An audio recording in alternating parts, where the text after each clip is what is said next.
here. They are the people who discovers people's faults, not Nnamdi Kanu.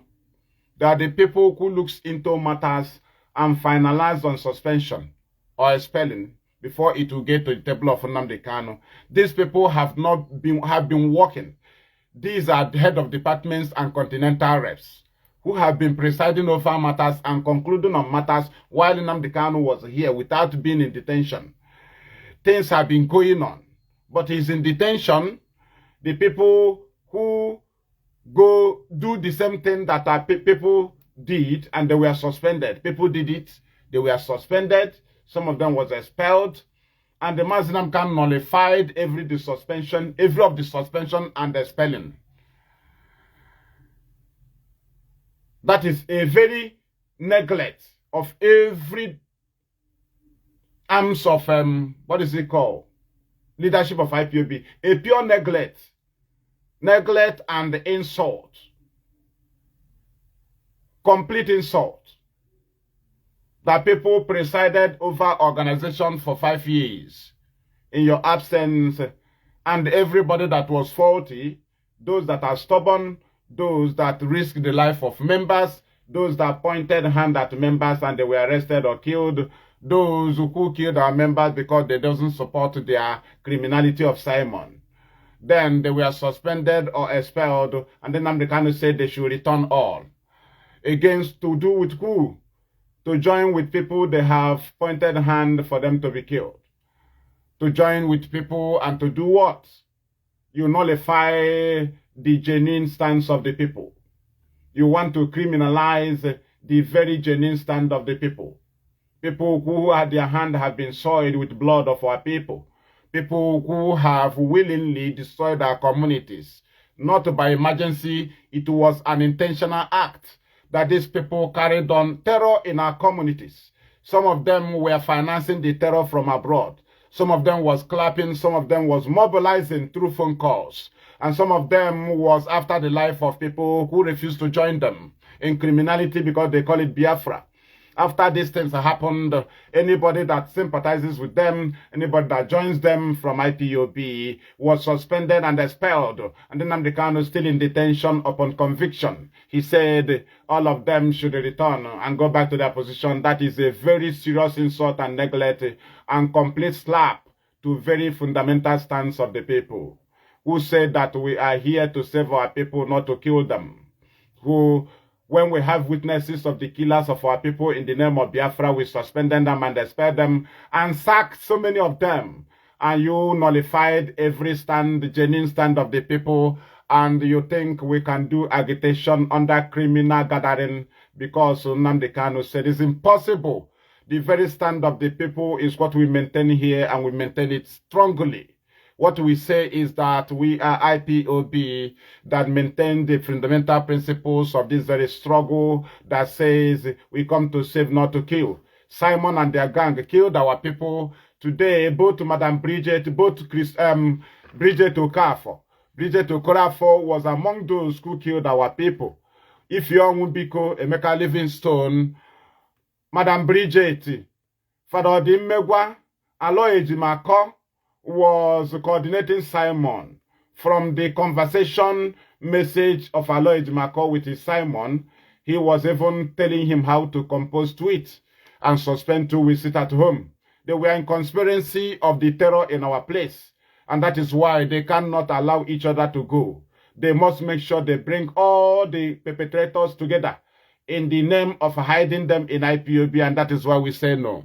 We had Biafra, we didn't hear Faruku. We had Radio Biafra, we didn't hear Radio Faruku. So don't impose Nnamdi Kanu as the attractive. No, he wasn't attractive. The Biafra he presented was attractive. I don't know how people think. People have been talking, they are not attractive. The attraction there is Biafra.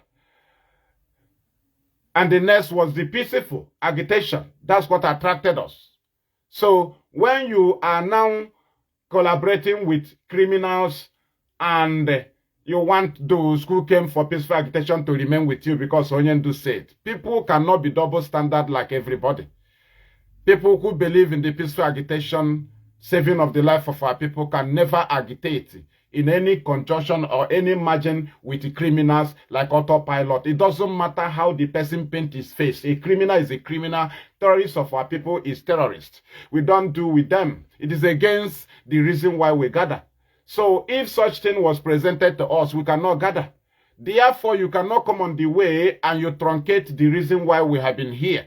And that is why we say we can allow you to continue with the criminal autopilot and we cannot continue with it. Therefore, we have brought IPOB into institutionalization that we can move as a people, that we are now loyal to the people, not to an individual or a body. We are now loyal to people. Our people can now have access to ask us on what is happening, unlike before that we lock them out.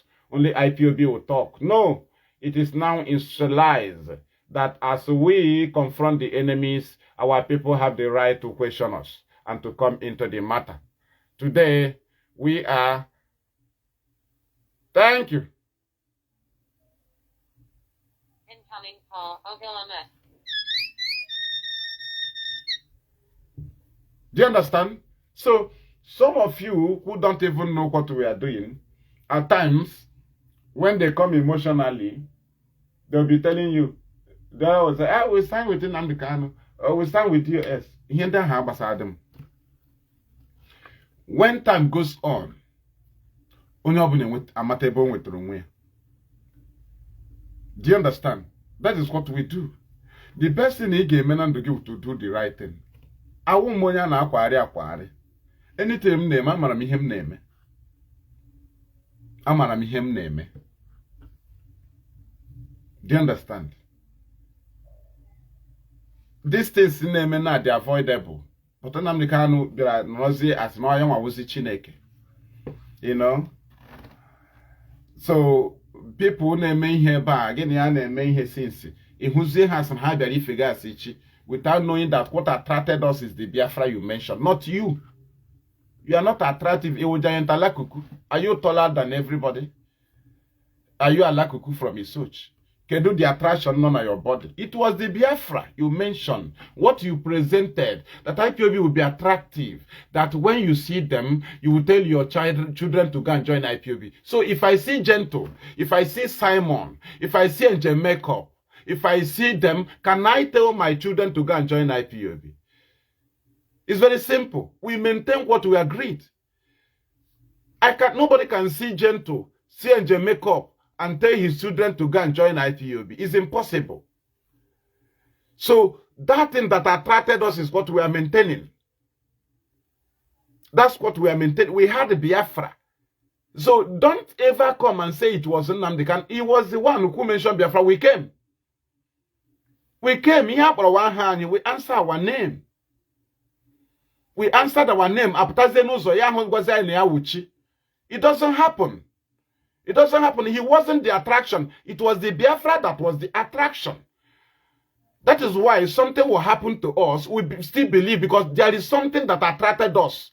An individual may die. So how come when Mazi impose an individual? I was the supreme. The struggle I am for, I was ordinary. Therefore, an individual first before the struggle.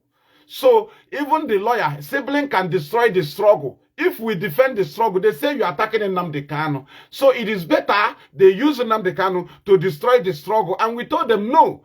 Mazi Nnamdi Kanu was not the attraction. It was the struggle that is the attraction. Though he championed it. But we came because of what he presented, not him. So if you now want to use him to destroy what attracted us, then we said no. It can even affect him because what attracted us is more better than him. The Biafra is greater than him. So when you want to present Mazi Nnamdi Kanu, you don't present him above the Biafra that attracted us. You don't put him as number one above the Biafra. No. What he mentioned is Biafra. Something attracted people. So when you neglect that thing that attracted people and start presenting yourself as you are the attraction, then you are doing mistake. Because that thing that attracted us is what we are holding. It is Biafra. We don't shift from it. An individual can fail us. We hold on the Biafra. And you don't tell us the angle where we can shift. You don't stop us from agitating. You don't bound us from agitating. You don't stop us. That is one thing somebody must know. It is in us before you talk. If it is not in us, when you speak on radio before, we cannot come. So you don't take our answering to call for nothing. That we responded to call, answered call. You now see us as fools. That you are now God. It doesn't happen. It doesn't happen. If I have not been a coordinator and know what we have been doing here, what we maintain, then that is when I'll be confused. I know what we have been maintaining. Once you use power of authority to go contrary to what we have agreed, I will say no. It doesn't, not, you can't do me anything. You can't. Nobody can. You can't do me anything. Ihe mere attract dị iche. So attracted you na radio Biafra otu Nnamdi Kanu chikwu. Owu ihe mere anyị attract. Ihe mere anyị attract o Biafra. Ka anyị ga restore ya Biafra. I cannot abandon everything pụta n'ụzọ na ese m lawazie. Ọ naghị eme eme when you are wrong. In the wrong. Completely wrong. The supreme anyị nwere na this thing o Biafra. Biafra is the supreme. Individual is not supreme. That he overrides the very agenda why we are here. It doesn't happen. Oh yeah, some idiot who just say we wait for Nnamdi Kanu to be out. That's our idiots. Ndị bịara na-ege mmadụ na-ekwu okwu na radio. Enwere agenda eji bịa here, and somebody must raise it, even in a meeting, even in the house. Something in our dragging will only raise there. Only raise there is not God. Before people responded, Udiha Agwago people. So you are the one who was the Biafra. So do I was itchy. Ogwagan you already. And your test go was Rike. Nature another way. So when you mention Biafra, mind you that what attracted us is Biafra. That's why when you came to see Zezemana, it's not the attractive. It's not attractive. The Biafra and a champion is what is attractive to us.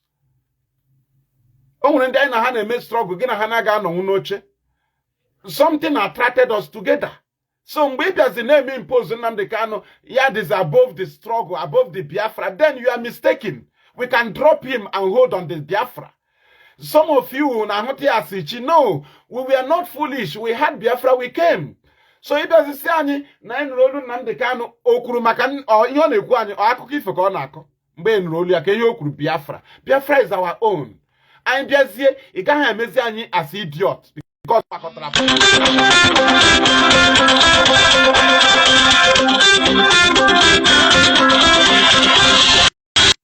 you don't treat us as fools because na olu mmadu Biazie ezoku anya chode ime onye ebe onye ahụ just that na onye ahụ kwuru Biafra.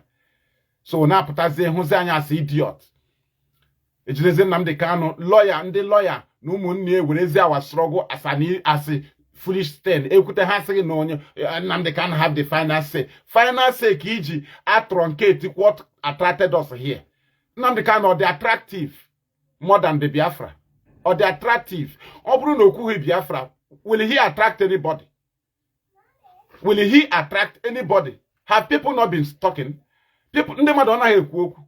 Ihe na-ekwu okwu awụhụ the interest of the people. Ikwu ha interest of the people, people will gather. And when people gather, you don't take them for granted. You don't take them as fools. Because na ikwulitere ihe na-akpa ha apụta. Na ikwulitere ihe na-akpa mmadụ ya apụta. Ozugbo pụtara isi na ibido ime as idiot. Ihe na-akpa anyị freedom. So we are not mistaken that somebody raised the point. Bido kwuwe ụta isi chọọ apụtazie n'ụzọ ya gwazie anyị na awuchi. Ya gwazie anyị na awuchi. Lecha ndị gburu anyị say join ya together with ndị gburu anyị asị Chineke ịbụ. Ka join ya together with ndị gburu anyị ka na-egbu anyị ka na-agwa anyị otu ha ga-esi egbu anyị. We create the impression. Unu si na na-eme eme. After how many years mmadụ apụtasị ga stand with Nnamdi Kanu. Iche na the glory cannot there. Odo unu na confuse onwe unu. Mmadụ o kwesịrị isi stand with Nnamdi Kanu. Ekwu ha ala ihe a gọọmenti achịa. This is voluntary stand anyị nyere. Voluntary stand. Ka mmadụ na-apụtasị abịa akpọ mmadụ ole na-achịkọta n'onwe unu menu video. Ime video isi I stand with Nnamdi Kanu. Inu ụdị akụkọ ịma na failure. Ịma na ịdago. Ịmaghị na ịdago. Ị na-achị build new. Ị chọrọ build new. Madu wake is stand with DOS because now all something may happen new. But Madu say stand with Nnamdi Kanu is complete neglect. Oga detain apugo. Madu onye na ma ihe na mega aju ke ihe wa stand with Nnamdi Kanu. Kenke una IPOB member gadara sege I stand with Nnamdi Kanu. Ihe aka ị na-eme avoid una aju filo no Chukwu. Na ị ga-eji aha Nnamdi Kanu blackmail ndị mmadụ ha ga-ekwu okwu. Ha kwuzi okwu sị ya atakịrị Nnamdi Kanu. Bet ije aha ya bịa kparịa mmadụ, bo mmadụ oshi, bo mmadụ ebubo. Iwere aha ya kparịcha mmadụ, onye a nchọzi respond, ọ ga-akpọzi Nnamdi Kanu ọkpọ ikuku. Why na ije aha ịkpọrọ aha ya mgbe ị na-blackmail onye ahụ. Mgbe ị na-ebo onye ahụ ebubo ịkpọrọ aha ya. Onye a nchọzi respond, ịchọzi ya kpọrọ aha Nnamdi Kanu. Gị nwa ji aha eze obodo unu ga na-achọ okwu n'ama. Ịmabụ na a ga-eji ya na a ga-respond wa na mmadụ nwere ike ịnọ n'ahịa dị gwa gị na eze obodo unu wee idiot. Ọgụnwa ga-anọzi n'ahịa na sị ị na-akparị eze obodo anyị mgbe aka ga-ama na iwe fu maka na ọ ga-iji aha eze obodo unu bịa na-akpọ mmadụ onye ara n'ime ahịa iji aha eze obodo unu bịa na-akpọ mmadụ onye oshi n'ime ahịa isizi onye ahụ ya respond wazie ya akpọla aha eze obodo unu ahụ iji bịa ọ kpọzie ya ọ na-eme Nnamdi Kanu attack ejimakọ ha na ọkwa ajenda ha agụla ihe ọ na-epostuzi ihe o postu na ọkwa vidio Nnamdi Kanu na Abakaliki nka ga-emeri broadcast maka na ignorance wo a very big ọrịa. Ignorance ebe ejimoke ọnọzi wo achievement of Chike Doziem ka ọ na-epost ọ maghị oche na achievement Nnamdi Kanu. Nnamdi Kanu gadara ndị ahụ gara Abakaliki. Ọ Directorate of State si all road list at Abakaliki. Ọrụ Nnamdi Kanu agwa ya na ụzọ adịgo gawa ejimaka ị na-epost esi glory. Mmadụ coordinate people anyị nwa sendichara mmadụ anyị nwa coordinator anyị nwa gburugburu ugwu eze anyị nwa gburugburu ugwu eze anyị nwa ka asị sendikwa memba na Ụmụahịa within 1 hour anyị send ndị mmadụ ọ gaga anye n'ụdị ọda ahụ na ị na-eposturu m vidio ọrụ anyị rụrụ arụ ka ị na-epost nye n'ụdị ọda na na-edi ọda anyị nwa na-agada ya ọwụ Nnamdi Kanu na-agada anyị nwa na-agada gote Ekwulọbịa anyị nwa gachara Ekwulọbịa kpọrọ ndị mmadụ anyị nwa nyere mere meseji Chike Doziem ga-enye ọda ọ ya wa head of the Directorate of State enye ọda all road listo ọnwụ nke uche before ga-anọ na-ekwu ya ọnọrọ na redio na-ekwu ya ọwụhụ Nnamdi Kanu ọwụhụ ya nwa ihe ọ mawụ gawa Abakaliki we are with you. Ọ bata ma ọhụ mmadụ ọ ga-akpọkwa the same Chike Doziem ha jụọ ha why did you not send, why is everybody empty, why is IPOB, where is IPOB? Mazi Namkwana oji my number oji m ọwa anyị nwasị ọ ya nwa gwara m send ya member to Abakaliki ọ gwara m send ya mmadụ to Ekwulọbịa ọ kpọrọ m message came from a channel but ihe wee separate broadcast ọ dụta agenda ejimaka ha agwụla ha lọwazie na vidio ọ chọọ vidio postu ihe na-eme ka unu mata here now na anyị mara ha anyị na-eme right. Thank you. Aka emechakwa ị ga-emecha yowa this image anyị na-esecure na abịa na family ekwesịrị inwe onye nke ọ na-awụ abịagodo asị na onye a mba hapụ na onye a ka onye a mba na onye a pụtara ka anyị kwuo okwu na ndị nke a dị oke na ndị enwe onye nke a dị oke na ọ ga-ekwu okwu o nwere ka na-asị na chọkwa ya n'ebe ahụ na chọkwa ya na mata even ụmụnne ya gwa ya gawa ya abịakwala na this matter. Ọ bụ na anyị nọ na this struggle the only image anyị ga-enwe image under Nnamdi Kanu mmego collaborate with autopilot nwanna anyị enweghị image. Nigeria ga-akụ anyị mgbe ọbụla chọrọ ịkụ anyị na a ga-akrosh anyị. Ị hụrụ this standard image anyị na-ekip criminal free image IPOB institutionalized emecha ị ga-achọwa ya onwe ihe a na-arụ ọchị but ihe m na-agwa gị mmadụ agwakwala gị ịchụwa mmadụ gbuo mmadụ maka na o kweghị gị maka mmadụ ikwesịghị fọs mmadụ ya soro Nnamdi Kanu mana agwakwala gị gaa ọgụ onye gwara gị fọs mmadụ soro Nnamdi Kanu gwa onye ahụ na ihe emebigo. Onye gwakwara gị na onye a na-eme Nnamdi Kanu attack ọ na okweghị eso Nnamdi Kanu na ọ na-eso DOS so na gị gaa mee ya attack ọ gị gbuo ya gwa onye ahụ na-ezigozi si ya na ihe emebiri na ihe dị otu ahụ ekwesịghị ime na ọmakwa onye dị ihe a na onye a believe na Nnamdi Kanu before onye a na-ekwu ihe dị otu na onwe ihe dị wrong. So ekwele ka mmadụ yuzuo gị just chere time onwe ndị ka echere onye ka echa m na ụtọ ha sị ọ chọrọ ichenji zone m sị ọ ga cool down enweghị ị na-echenji nọrọ ebe ị nọ within some time, a matter position. Do you understand? Menwebe with this stage here, mmadụ agaghị akpachapụrụ onwe ya anya, mmadụ agaghị ewere, ị ga-ewere mmadụ ibe gị as idiot. Anyị nwa anọ here na coordinate members, anyị ma otu anyị si apa mpa members. Nnamdi Kanu bachagodo mba na redio, anyị bịa na zone, anyị agaghị abara members mba. Otu ha si gada ka anyị si gada. Anyị ma otu anyị si eme, anyị ma otu anyị si agaghị this IPOB members, Nnamdi Kanu agaghị nwu ha. Nnamdi Kanu enye ha members anyị ya ọskata aha. Otu o si ekwu okwu na redio Biafra. Oche otu ahụ bịa na zone bịa mee ha di zone askata ya kwucha zone nọ na confusion, anyị ejiri nwayọ kulu di zone. Anyị nwa na-ahazi zone ahụ. Members anyị na-ahụ na anyị ji ha.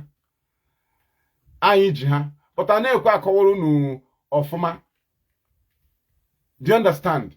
So, olee otu a ga-esi na-eme ihe dị otu a emegide erute na steji mgbe anyị merichara ndị iro anọkata onye isi enweghị ihe o were struggle ya, onwe ihe o were dị ndị struggle believe ya na o ji power na ọ chọọ echi ọ chụpụ mmadụ. Ọ gụchala ị chọghịzi ige onwedu ndị nọ na position na-asị gị na ihe adịghị ma ị chọghị ịma ihe ma ọ na mgbe ọbụla ị chọrọ iwepụ onye ahụ. Kedu onye na-arụ ọnụ organization like that? Kedu onye na-arụ ọnụ organization like that? Sọsọ ihe karịa obiwo onye nwere power to remove and to appoint. Ị na-agwa ya na ihe adịghị ma ihe adịghị ma ọ chọghị ịma. So how can we continue with such? After hearing ha gwa gị na supreme. Do you understand? So it's just like Nigerian politics. Anaghị ekwu omume. And anyị agaghị keep such image. Anyị nwee only that one image. This ihe ha na-eme na Sokoto. Ya wo ya nwa ka anyị nwere na ya nwa ihe anyị ji aga freedom nwanne anyị tọrọ atọ. Gọọmenti ji ha n'aka. Mgbe ọbụla a chọrọ akụchapụ onweghị ị ga-eme. Ọ bụrụ na anyị join autopilot otu Nnamdi Kanu ha shi position na kedu IPOB ka ọ ga na-achọ na? Kedu IPOB ka ọ ga na-achọ? Echikwa ọnụ ka ga-achọkwa anyị nwa. But ihe ga-enye gị nsogbu na ị na-achọ onye ị ga-egbu duto join gị ma ọ na ị na-akpọ mmadụ na phone na-threaten ya. Ị need gị join, ị need gị bịa force one mmadụ na church. Ọmụ ihe chi gị na-ememe soro gị. Adịzịla force ụnụ awụkwala ndị Muslim na-alụrụ Muhammad ọgụ ma ndị Christian na-alụrụ Chineke ọgụ. Aga m ekpechara Chineke ekpere ihe m chọrọ ka o mere mmadụ kwuo maka Chineke mebido lụso onye ahụ ọgụ. Chineke the same Chineke m na-ayọ ka o nyere m aka. Onye na-aga egbu ndị iro ya. Chineke m ma na ya ga-azọpụta m. Ọkwa ya?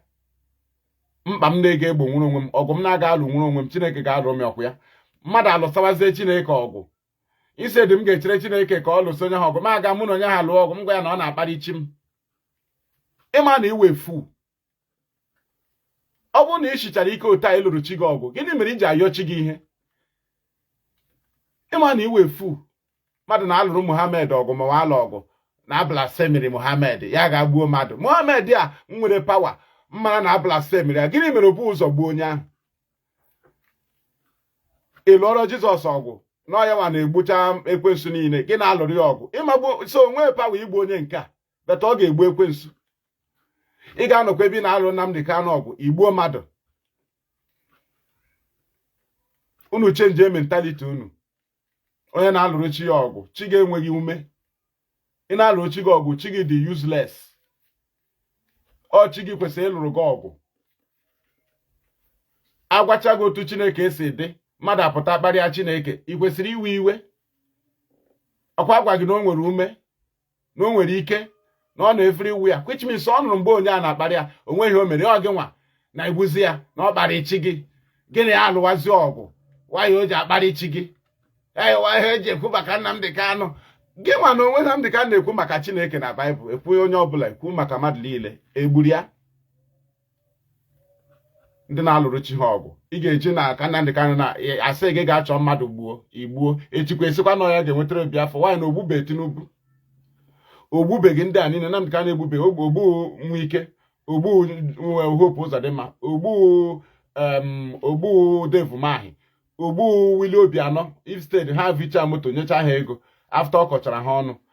then ozi gị nwa ga-achọzi onye ị ga-egbu maka na anyị gakọtara n'ụzọ Nnamdi ka a na-akọwa ihe ọzọ akọwa contrary to ihe anyị mere agree na-eyuzuzi power enyere enye na-emezi everybody override to the extent na ndị mmadụ na-emezi impose an individual kwuru okwu that related to everybody anyị agada na-ewu chairman n'obodo ikpo oku anyị agbagada ị na-akụwazi na onwezi uru anyị bara ịkara ime meeting a naanị gị why iji kpọwa meeting you don't need people's contribution ịkpọwa meeting why na ime meeting a naanị gị bido mewe ihe anyị agada elele ndị na-enweghị idea ihe anyị na-eme just na ha wụ lawyer ma ọ na ha wụ relative were ha mee impose on us hapụta ha akparị anyị because na o nwere onye dịrị ha nwere power to remove and appoint ezigbo mkparị na people preside over IPOB for 5 years in your absence ndị n'aka ha nọ n'ohi ma ndị ohi mere attract achụpụ ha ị nọrọkwa na nga ebe ka nọ si ha niile ha return always serious neglect aga m emenwe agitate under such person aga m emenwe ya a neglect abuse insult the whole office from A to down onwe nke ị regard as an office na IPOB only you human being it is simply means na onye awuchi you are God authorities coordinators ujicha onwe nke dị valid ndị zuru oshi anyị witness na ha zuru oshi ma ndị tụrụ aka egbu onye IPOB ka esi ya return it is a neglect and insult to ndị ha sabotage anaghị emetere na onye isi ihe ahụ complete sabotage ebidogo expelling and suspension behind you ọ dị mgbe ị na-ịnọ ya and ndị a na suspend na-eme expel ọrụ gị wụ just to approve ọhụnwa lukri into matter ị nọ na zones matter started a na-etreat matter IPOB ma coordinator from down from below till ọgbagote n'isi onwe onye remove people na-enweghị idea ihe ji remove ya onweghị ọnwụ DOS naanị na-enwe idea ihe ji remove mmadụ processes niile anyị chi treat wee matter from local government to senatorial to state to ha ma ihe na-aga to state to national office niile ma ihe na-aga ha witness Nnamdi Kanu nọ na detention nullify ya every action say take to save IPOB court of criminals ya nullify ya return ha niile si mbịa ma agitation under criminals mụ wekowo ji na ofefere with ndị gburu anyị ma ndị tụrụ aka ebe anyị na-eme mitre ma ya arrest asị m na ọdụ onye isi Chineke kpọkwa ụlọ ọkụ mmewerikọ with onye gburu anyị ụmụ ndị ara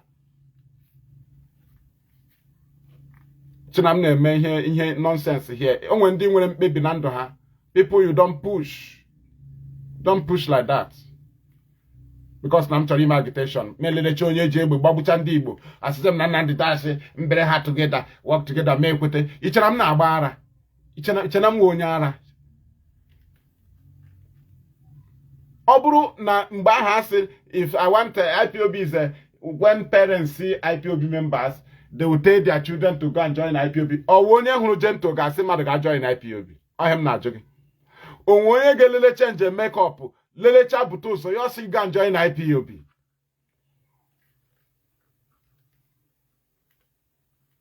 Onye bi ọbịa mere m Nnamdi Kanu impose. Ọwụ ya wa ka iji pụta ọ kpọrọ Biafra. Biafra wụ collective interest of the people.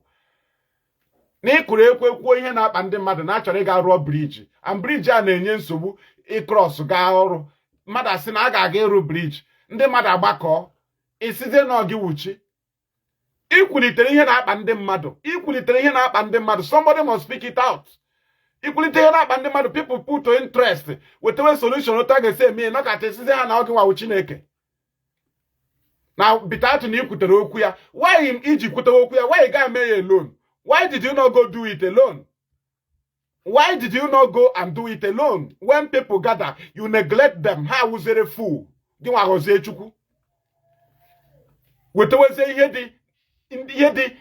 is strange to IPOB. Guess him na mga honye no nanga nji unwu leader. Ya na wete ihe dị strange. Madikwa abide na ele ya. Mama you know na me na abano na mado. Somebody can need freedom. Mado. Na mmadụ na-abakwa mba na atụrụ ya ngawu no ọ ka nọ a very good stand ọwụkwa mgbe emere serious mistake Nnamdi Kanu hụkwara mistake He can accept conditions. Mbaya on that before kwano onwe any condition ono kwa na right ono kwa waiting trial. Atutubekwa yanga before. Ihe kwa first time. Atutubekwa Nnamdi Kanu nga before waiting trial dịkwa iche. Waiting trial ọ na-apụta na court abamba ọ dịkwa iche. Ugbu a kwa federal government na-ekwu president onye ga-ekwu ihe a ga-eme Nnamdi Kanu na. Ọkwa lawyer bi ugbu a gwa gị na ha gara appeal. Onye na-ekwu ihe a ga-eme ya president go to Nigerian constitution, go to the constitution si na hence o mere onye ga-enye pardon all federal case of federal government. Ị na-asịkwa na appeal na all pardon ka a ga-enye ọwụ na state all state governor through attorney general edieze chief judge. Ọ bụghị the same.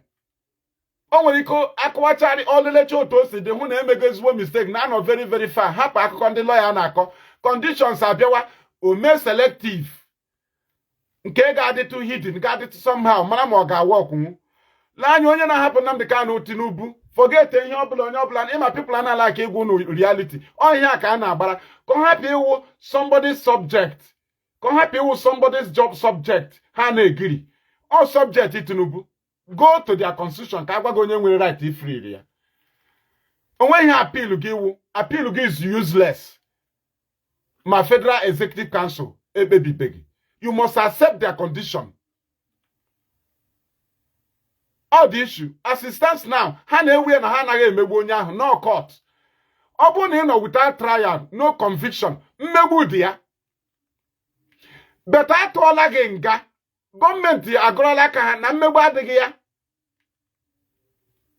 so anyị na-ahụ strange actions from Nnamdi Kanu gị sị m nọrọ no leader ebe m na-ahụ strange actions onye aka ji eji nwanne aga m eleba ya anya aga m eleba ya anya agaghị m ekwenyere oyo maka conditions na-abịa condition for release awụ obere ihe onye atụrụ nga wụzi federal government subject echekwara na ike ya zuru oke ike Nnamdi Kanu ezuzu oke ụzọ waiting trial he must accept condition for freedom nke a must anaghị eme na ngiri a na-abata ya na mba iwe federal government subject ị ga-emerịrị accept si ha na-echọghị nke a na ile nke you must hapụ ihe mmadụ nwere ike bịa kele ma aghachi they gave him this thing he refused on mgbe waiting trial ọkwa oge waiting trial convict awụkwa obere ihe convict ka nwee big mistake Nnamdi Kanu enwe defense onweghị defense so onwe ihe eji a challenge conviction enyere ya na-awụ ihe ndị a ha desichara na ekwuru sese ndị a na Sokoto nke a dị iche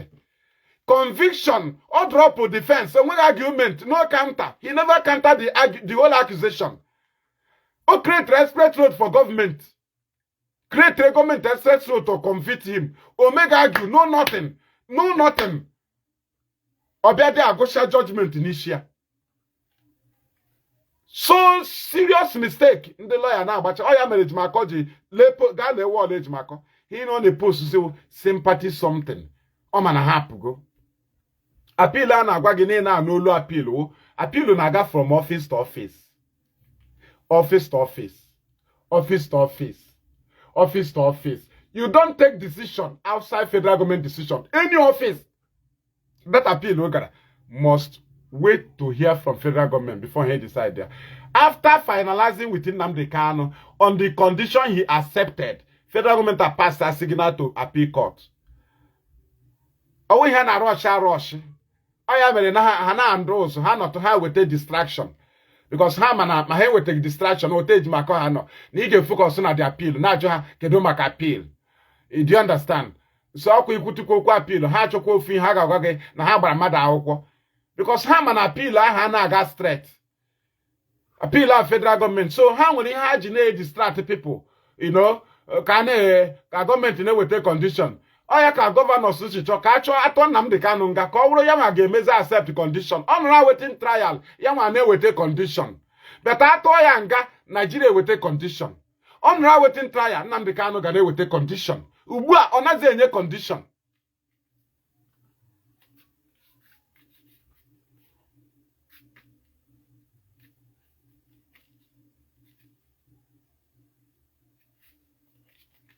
Do you understand?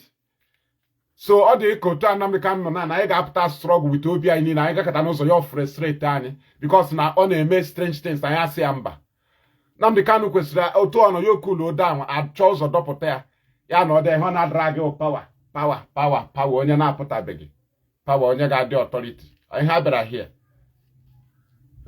ụmụaka na-abịa confused n'ụlọ gara appeal ọmụaka na-agwa onye ka ụnụ na-agwara appeal anyị nwa agaghị ekwe ka ị dansị ya na that conditions ị hụrụ that express road Nnamdi Kanu ha na-adansị lawyers ụfọdụ condition enyere ya ọwụ ya nwa na-eme ya ọ lawyer ga-eme ya some condition Nnamdi Kanu ji apụta some enyefere lawyer without the consent of Nnamdi Kanu otechikwe nye lawyer wụ if you free him you will take the glory that you free your client so lawyers a na-eme nke ha chọkwara ime nke ha convince Nnamdi Kanu ka o kwete na nke ha conditions enyechara lawyers for their own glory na ha free their client abịakwa nye Nnamdi Kanu condition ya ọ ga-eji apụta ma ọ naghị eme nke ya lawyers a na-eme nke ha ka ha rie glory ụmụnna na-eme nke ha gọọmenti officials a na-eme nke ha ndị e nyere condition for his freedom buru ibu nna ime nke anyị free ye ya ime nke anyị free ye ya so ụtọ anyị nọ here na DOS nọ na ọgwa anyị na-efesi buru ibu ya mere anyị ji watch onye ọbụla ma Nnamdi Kanu ya na ha spare anybody. Government cannot pass through him to destroy us. O may allow ka pass through him and destroy ya na the government together. Onwe anybody that can pass through to destroy us. That is why I sustain the office of leader. Kaimanebi shall pass be destroy the people. The confusion had go recorded. It can happen the man ka alụ ọgụ dọpụta gị ị na-egiri. Onye atụrụ nga a convictory power ya usuru oke. Power ya usuru oke. And a waiting trial in na waiting trial na bamba na court. Amagodu na n'inwegodo grant. Ọnwụ mgbe atụziri nga ịnụ was government subject. And they agree reality na na-ede letter. Ha ede letter onye atụrụ nga. Onye atụrụ nga na-agada adọ ọchịchị na Nigeria. Nwezi right ide letter. Nwee right idegara lawyer letter. Nwee right ịgba mmadụ akwụkwọ. Nwee right remove mmadụ. Na ebe ka a na-eme ihe ọ.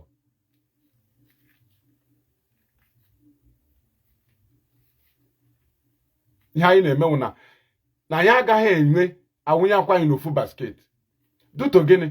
Nigerian gọọmenti emerigo Nnamdi Kanu bitie ya. Ihe a niile a na-emenwu ngiri. Ịghọtara? Anyị want take a better position, not a better position to fight for his release. Ndị ahụ na-aga emenwu ya confuse gide ya akwapụ anyị. Ha agwa ya na ndị mmadụ na-eso ya na a na-support ya. Ya nwa feel na the glory ka nọ. Ka akwapụ anyị asịzi oke. Anyị kwapụ anyị awashi. Ihe anyị ga-eme na is suspend the office of the leader. Unu choose ime operate with the office of leader. It will not be accounted for us.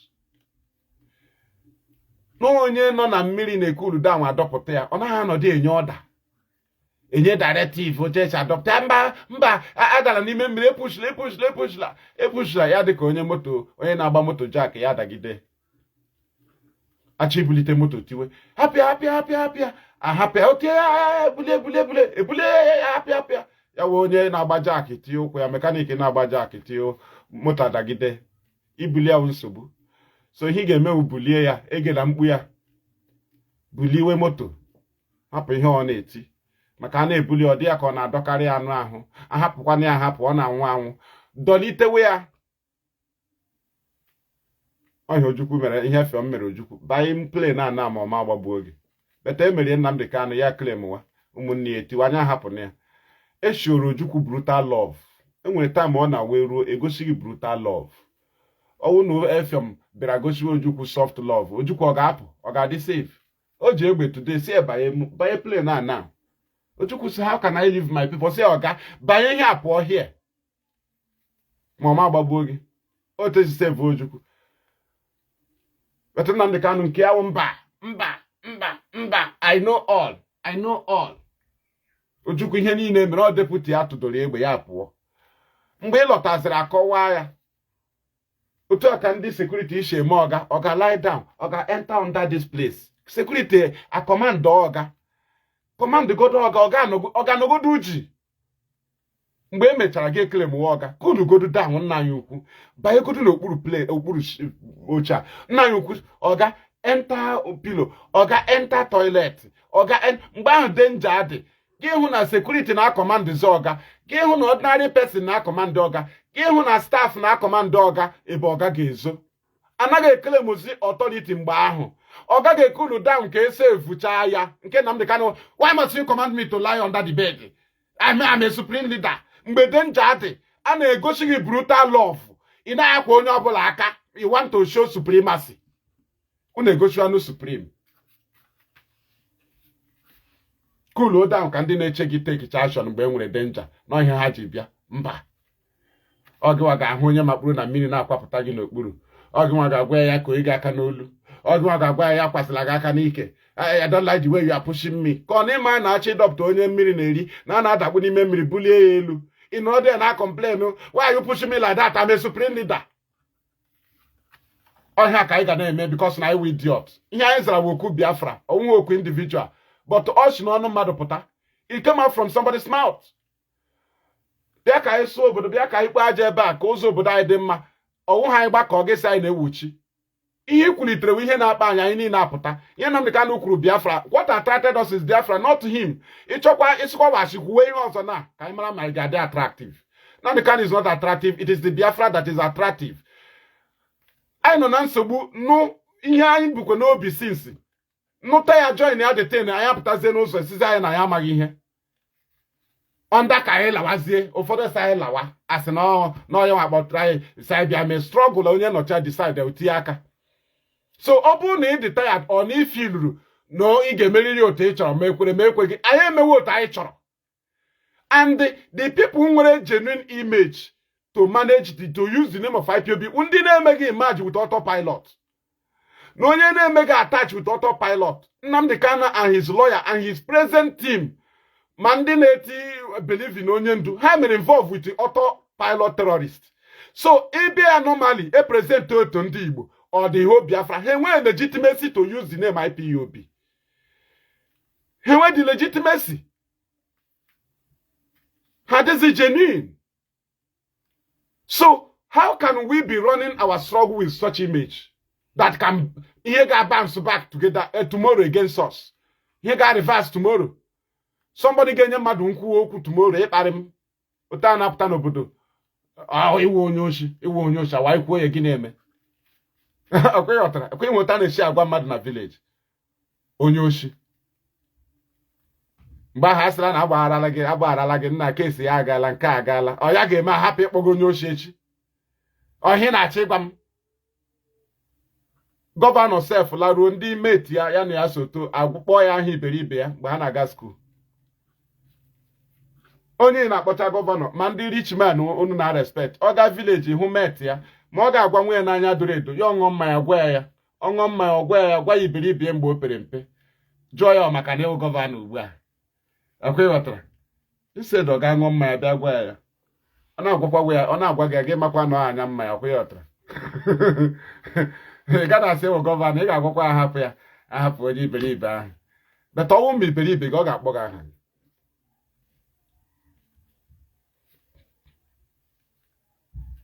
So ihe m ji like ihe na-eme ugbu a ihe ahụ for people future. Mgbe ọbụla erase the matter that concern the people ha niile apụta ka solve all the problem. Ọ ga-ahụtala onwe gị na ọ gị nwa dị attractive.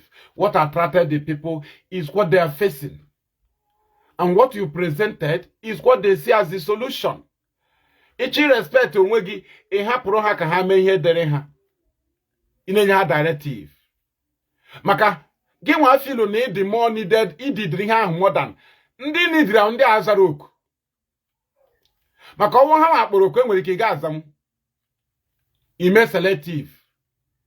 Ọ bụrụ ndị ọzọ kpọrọ oku enwere ike ga azam beta ịkpọrọ oku ha aza then they are more dedicated than gị nwa akpọrọ oku. Mgbe waziri ike pụtara Emmanuel Kanu agitator. Kanu ewu agitator. But I will man agitator John Mwazirike. Nnamdi Kanu John Mwazirike. So today now, okoro onye Anambra na-edu IPOB, Emmanuel Kanu ga-awa agitator. Ya wuru ofu onye na ngwa ma ofu onye na Ụmụahịa wu leader of IPOB, Kanu ọ ga-awa agitator.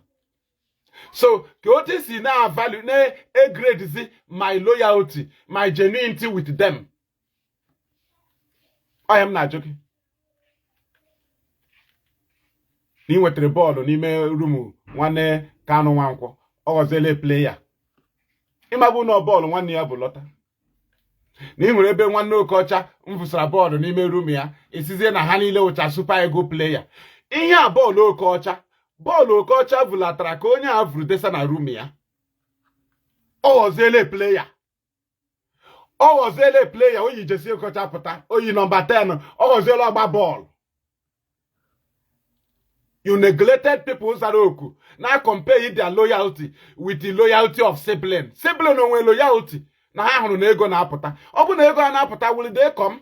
Nku waziri ike ego na apụta. Did they join?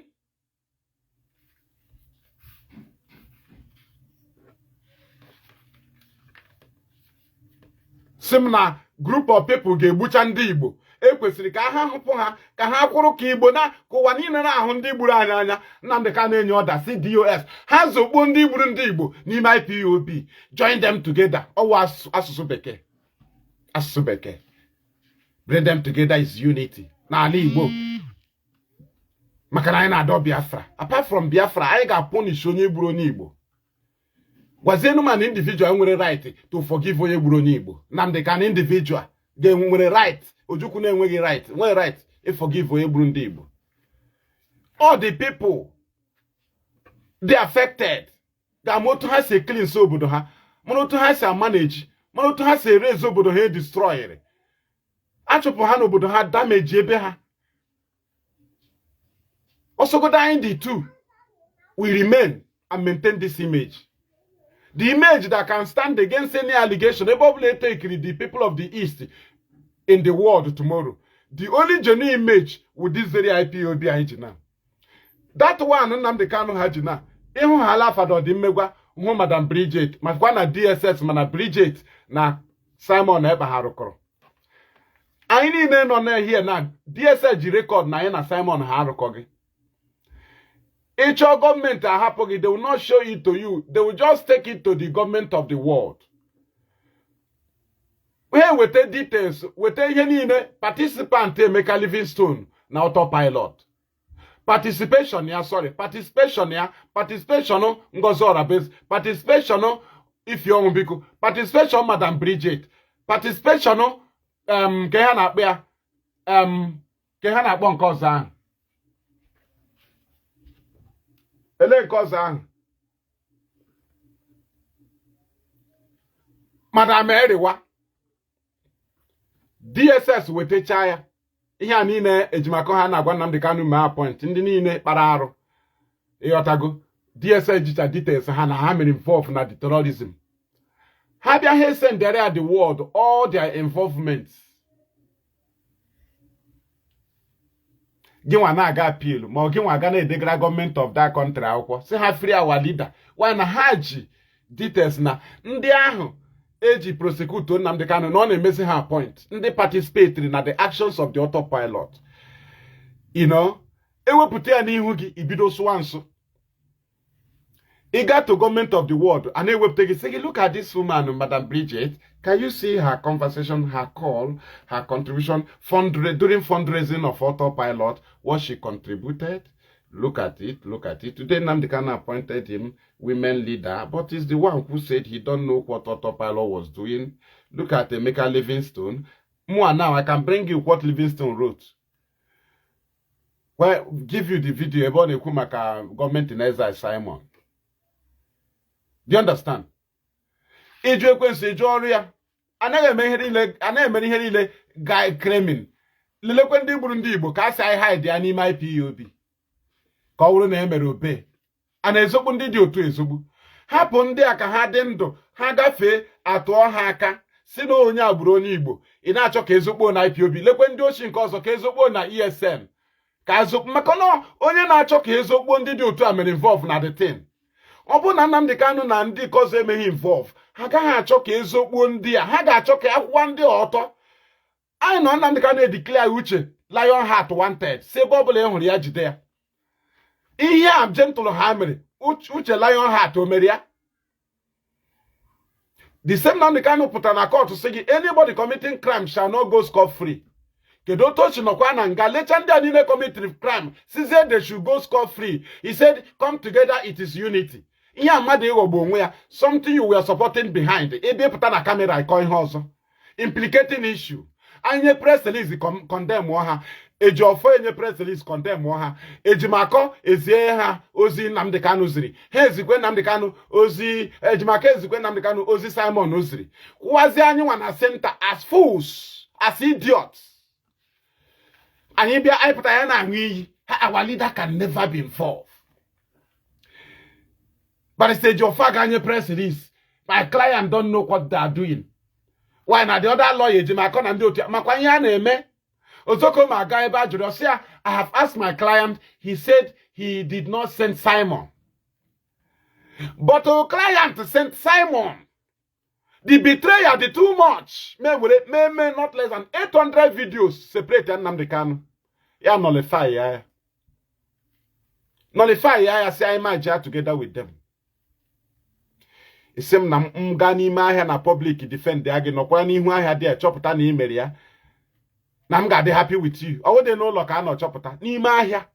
Ahịa ahụ m nọ na-edefend gị na-aṅụ iyi. Mechaa taa ṅụọ iyi n'ime ahịa. Aka nọ dị eti aka na akpa gị sachita ya. Tikwa aka na akpa gị sachita nke ọzọ. Gị sị m na mgbe ahụ m were ihu n'ala wit ihere.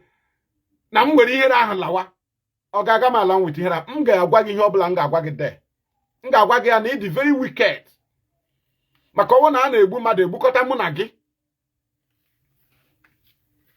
Betrayal ndị ike a na-edefend ha shi n'azụ na support ndị na-egbu mmadụ. Abịakwasị he that is committing crime will not go scot-free. Gịnị ka gentle mere? Crime. Gịnị mere iji si ya gaa scot-free? Why gentle ji aga scot-free? Why Emeka Livingstone ji aga scot-free? Why Ifeanyi Biko ji aga scot-free? Why ha ji wụrụ your Biafran vanguard? Ihe kwuru the useless.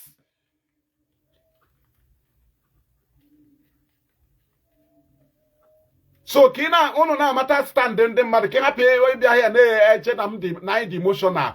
I cannot agitate under that umbrella. Ma ọ bụrụ ya anyị nwa channel our agitation under that umbrella may involve criminality. Government a capture anyị. Ihe eji gọọmenti now na anyị save genuine IPOB. Ara na agbagodo ha. Ara na agba ha now. They have not captured the struggle. Eji to go Nnamdi Kanu. Unu adịzịla eme claiming. Ndị eji to real life, ha mere big mistake. Eji to go ya. After eji to ya, the lawyers na ndị otu ha mere involved na criminality. A na-achọ ka scatter the IPOB. Ka next option Nnamdi Kanu ka uzere pụtawazi ọkwe mana enwezi IPOB. They are no longer standing with you. You are just waiting your time. Here ihe mere waziri ike. Ihe mere waziri ike. E divide ya ma so bụ ya 3. Gwazie ele ihe ọ na-eshiziri ọnwụ na ndị ahụ scatter ya ka anyị ji kwechiri here. Now I know here now counter to Mazi Nnamdi Kanu's, that is to federal government condition to Nnamdi Kanu. I know the counter. Obu na anyị channel auto Sokoto DOS Nnamdi Kanu ga-apụta n'otu. Any condition government nyere ya ome ọchọ ka o follow ya anyị nwa na counter ya. Achọghị ịhụ anyị. Maka ndị a niile uyororo inwe Ejimako Nnamdi Kanu say I want to defend myself ya si yororo. If I age your first yamba, you can't do so. I want to drop my defense. Yororo. Otaka Hachaka government will rely on it. But why would IPOB? And then they can say we should join political party. I am going to wash. It becomes a counter. And then they can say election should do like this in Biafra land. And you will know that say no wash. It is a counter. Men when struggle alago maka gọọmenti ejituola Kanu. Time na-abịa mgbe ị ga-ama ihe anyị na-eme. Maka condition niile ahụ achọghị ime ya apply, anyị ga-akanta ya. Ichi hapụ Nnamdi Kanu, hapụ ya normally. Ọ bụrụ with the condition ka a scatter Biafra, ị na-egbu oge. Anyị stand go as counter. Any condition unu nye Nnamdi Kanu to be free, na oge normal freedom, our action will counter it. So gọọmenti aga-adị comfortable. So unu feel na anyị nwere, anyị ga-create unu free way. Is a lie. So Nnamdi Kanu no nwe ha achọghị counter. Mejimako ha iwe ha na enwere counter. Ha setchala their plan. But the plan ọ bụla iwepụtare IPOB account ya. So actually happen na can happy ya freed. But all these conditions say unu ji na agbachari feel na ya ga-ekwe. I start gas counter, I win institution. I suspend the office of the leader. Suspend the director of Radio Biafra. I just ma here Nigeria ga-eji enweta anyị ha bịazie ka anyị na ha ahụ. Anyị nọzota. Standing as a counter. Unu chọ ka anyị wee akwa anyị n'ofu basket. Nwebụrụ ga-agbakpuo na post anyị niile alọta bịa bụ aka n'echi. Chi onye anyị na-ebule m. Onye gwa gị na anyị na-agba ụdị game ahụ. So emerie Nnamdi Kanu na Americha ya na anyị alawa. Ara na-agba gọọmenti ụdị position anyị take. Ọ gị nwa nọzi n'akụkụ. I stand with Nnamdi Kanu. Ọ naghị move gọọmenti. Gọọmenti ma ihe DOS mere. So gị nwa na-amachari ọ dịghị gọọmenti gonwe ha mana o teela stand wa with Nnamdi Kanu. Ị hụrụ ndị nke a na-aga na gọọmenti focus ka amara ihe ndị a chọrọ ime anyị. Ha elegbuola Nnamdi Kanu. Ọ Nigeria gọọmenti ha elegbuola onye a. Oga adịzịla eme claiming elegbuola onye a jituo ya. Anyị nwa ugwu ya but ọ sị na ya onidi ha anyị. Anyị nwa ugwu ya gọọmenti elegbuola ya. Ana m eme pretending m na-agwa gị eziokwu. Ihe m na-agwa gị na-awụ ihe na-ewe m iwe duto na ihe ndị anyị defend chara anyị protect chara. Ihe ọgwụ anyị lụrụ defender make sure na detain ode na ugwu ya na power ya zuru oke.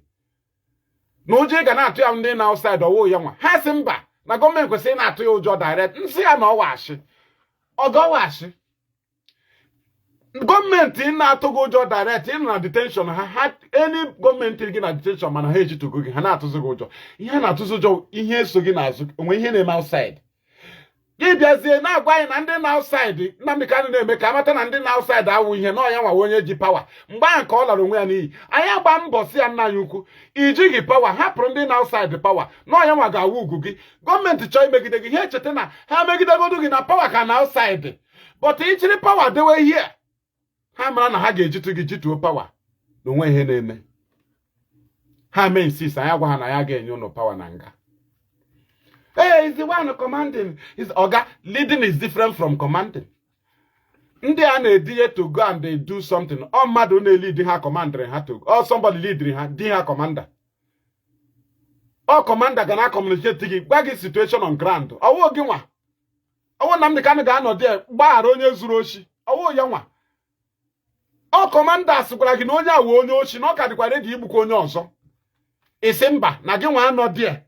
Nnọnụ ndị mmadụ gawa ọgụ ịghọtara isi ha jidewe ndị mmadụ n'aka ha agwaghị mba na ndị a na-aga ejidenwu n'aka otu a si ejidera mbụ n'aka First Blood ejidera mbụ n'aka Sylvester Stallion si ejide ya n'aka ha kọmanda adụ ndị amị gwa ha na ihe awụ onye a na-ejide n'aka o na ụdị onye a awụ onye a na-ejide n'aka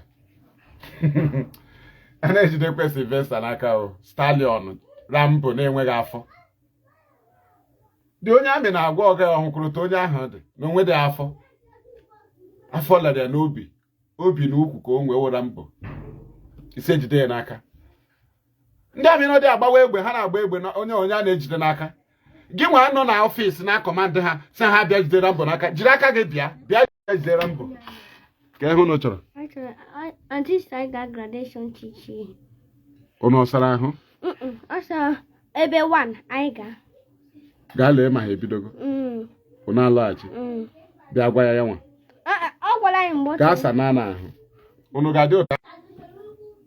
Do you understand?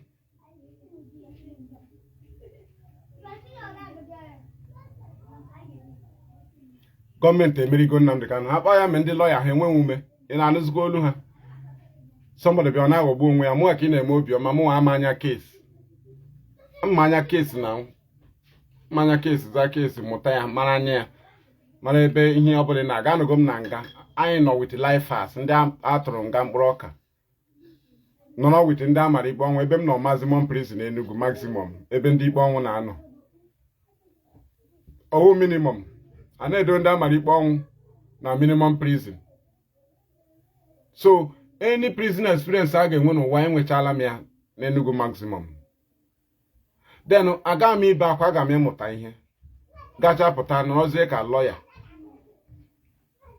inwe kesi ma gwa gị ending ya gbakwa ihe ị na-aga ime You don't make an aqua, we wither. I come wagon just you draw my cloth. I'm a me.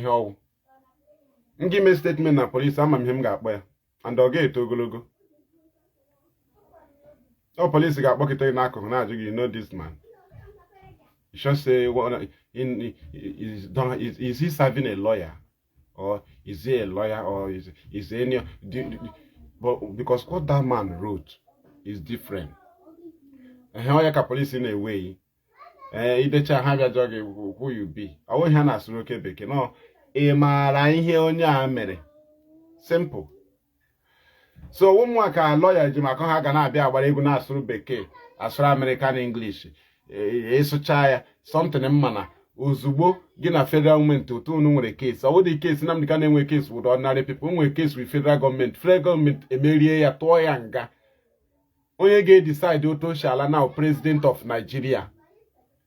Any other person. Appeal court who president of Nigeria.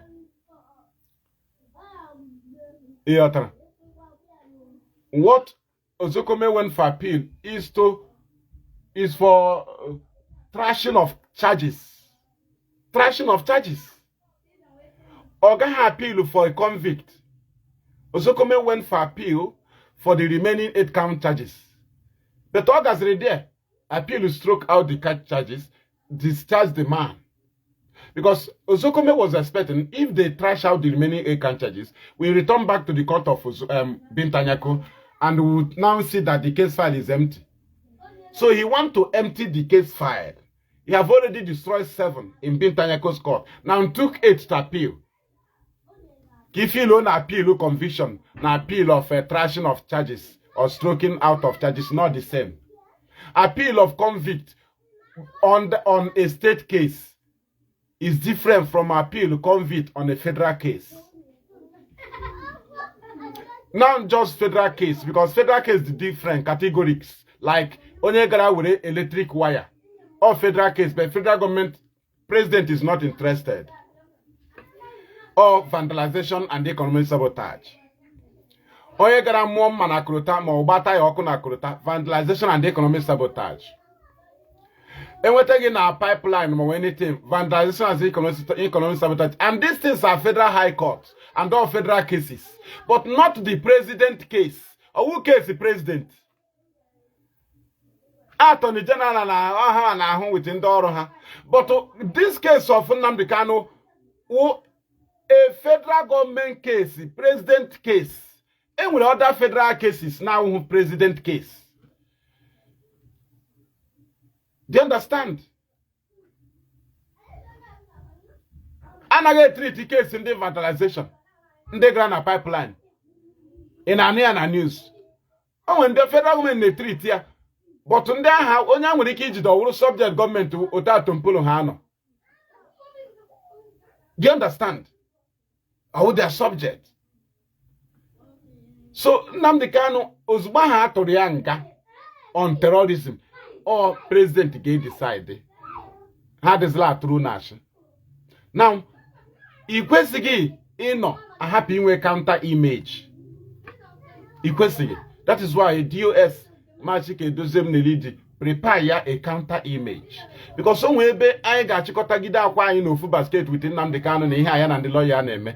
Nigeria Mary Halo Nobula. Ima straight, Ima plan ha, Mary Chinese once. Nnamdi Kanu can Murume on a Ekunauka. Now I ain't safe for IPOB during autopilot Nnamdi Kanu dinner. Philo not the no Oga Daisy. O man or game maybe Odio Simon. Due to Ochogi DOS na the case. O believe Nage Jackson. Dear Simon Immersion Mefre was here Chineke. Nnamdi Kanu dear Simon ya mere Mefre today on a choka ezokpo ndị otu Simon na n'ime IPOB ka happy na-echeta ha na history. Aya unity join our top part together no more autopilot. Anyị gwakwa gị na ọgwashi maka na ụmụ anyị pụta anyị atụrụ ha ka ndị gburu ndị Igbo. Anaghị join ya together ọga. Ihe a na-eme ahụ maka mgbe ọzọ mmadụ ejila ọbara ndị Igbo eme ọnụ. Kpọọ anyị coward maka na anyị si na ga egbu onye Igbo na anyị wụ coward na anyị achọghị ime agitations. As Simon ebuzida mmadụ ya sị na somebody must die in freedom fighting. ọ gịnwa ga-egbu n'anyị gịnwa ga-egbu anyị mgbe ọbụla ụmụ anyị tụrụ anya na-atụrụ ha aka ndị gburu ndị Igbo.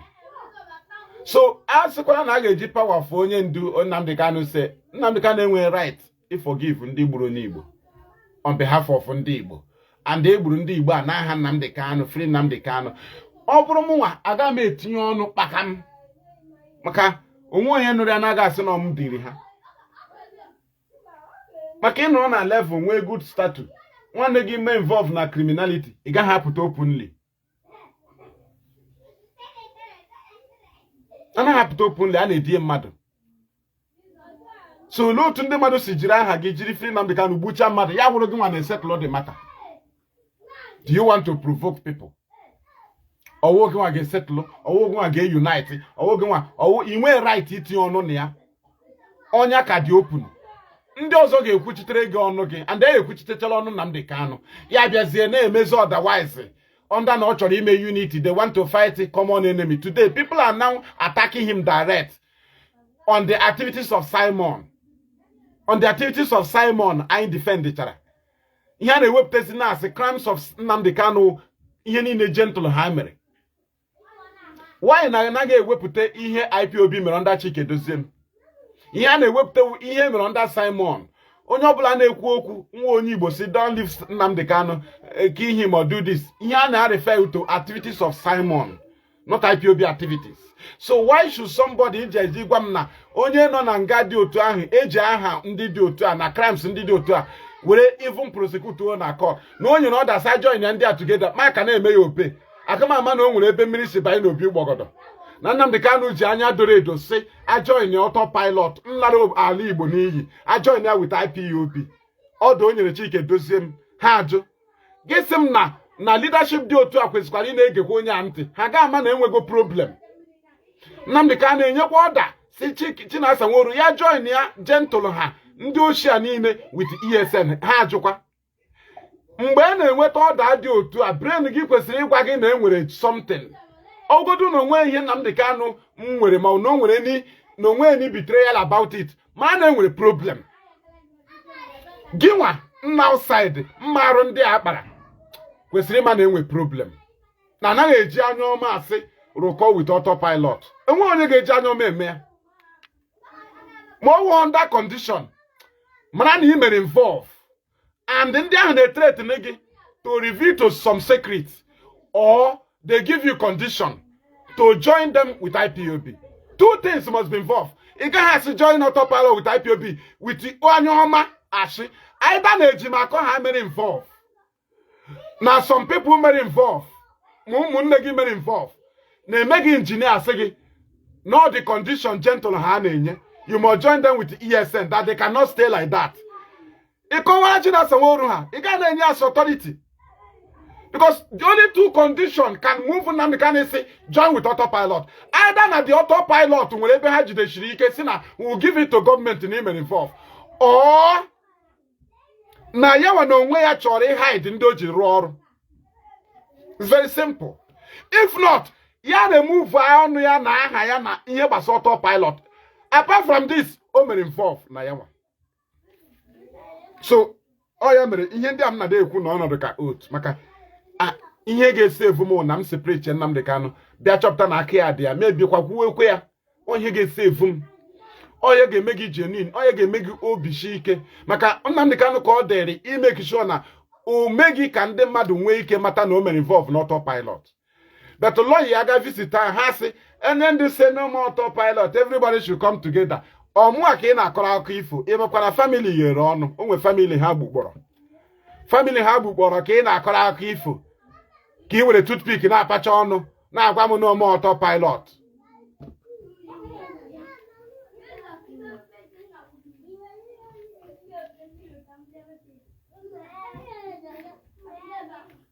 We refuse to kill Igbo people. We became cowards. Hey, you don't want to take action. If you don't want to be terrorist, you better get out. You have to take action. Une take child action. Una chozie isi ka ezokpuzie ndị take action under IPOB. No onye ndu se. Anaghị echi otu ezokpu ndị ochi. Onye na-arụ ọchị ka ozokpuo ndị kpara arụ like this onye mere involve na dị arụ. Ị gaghị abịa na community ndị bịara kpacha arụ chairman of village head na-abịa ka ezogbuo ha anyị ga-ewere gị iwe anya wụ robot Nnamdi Kanu enwe right izogbu ndị gburu ndị Igbo nwee right ya onwe right ya nwee atụala that means no ya dinyere ha ọ na-rush to hide them. They are unhideable. Autopilot, Simon and their gang are unhideable. The image of Ipob can never hide them. Crime is crime.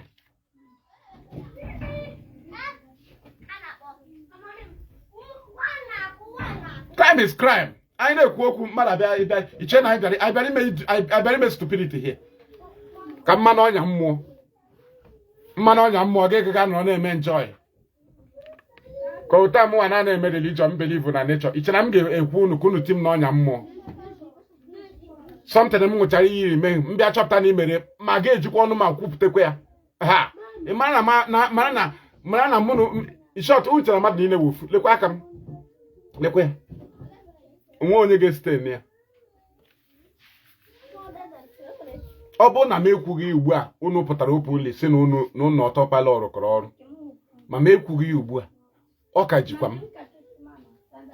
But unu na-ekwughị ya that our ihe ahụ anyị ṅụrụ na Nnamdi Kanu amaghị anyị ma na ọ maghị ọzọ ya nwa ka ọ dịrị ọwụ na ọma ihe gbasara Simon ọ gbasaziri ya but nke ọ pụtaziri openly na-agwazi anyị na ọma ọghọzie ọda ọghọzie crime DOS na ha ekwe ama accept ọghọzie crime Chinasa ọrụ na ekwe ama accept then ịdị bold save onwe gị na something isi na onye emeghị ya mecha mee ya condemn all the thing openly condemn ya nọ mmadụ ka ị pụọ n'ọgụ mmụọ anaghị ahụ ya anya hapụ ihe ndị mmadụ na-eklem ọgụ mmụọ anaghị ahụ ya anya Mazi Nnamdi Kanu amaghị nke ejitụrụ ya ọ na-ejitu onye ọbụla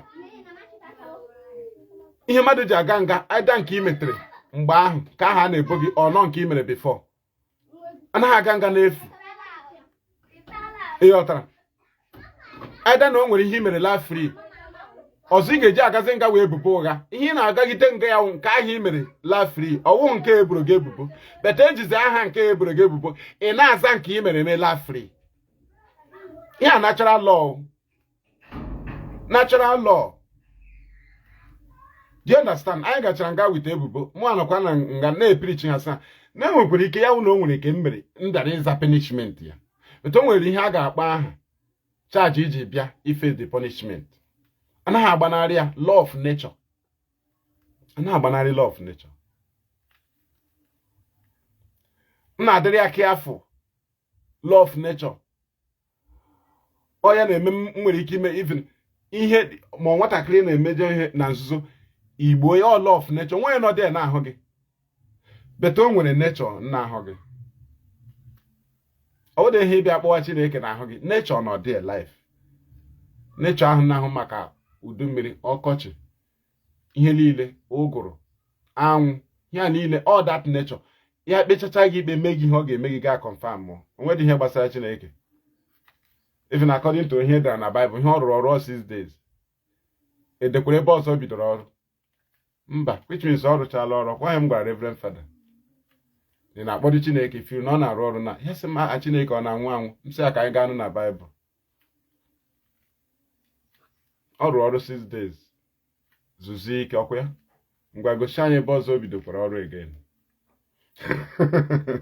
the man elewe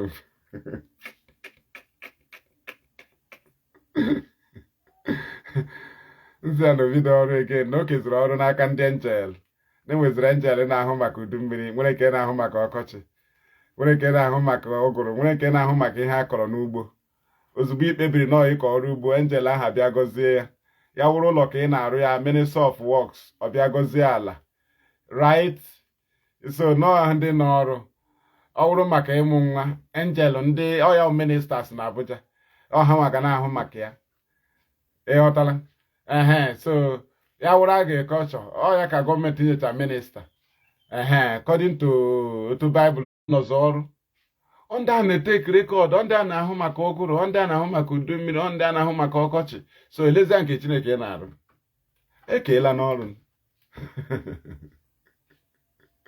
Chineke were ebere Chineke were ebere onye bụ anụmanụ ka ipreach Bible ha Chineke were ebere thank you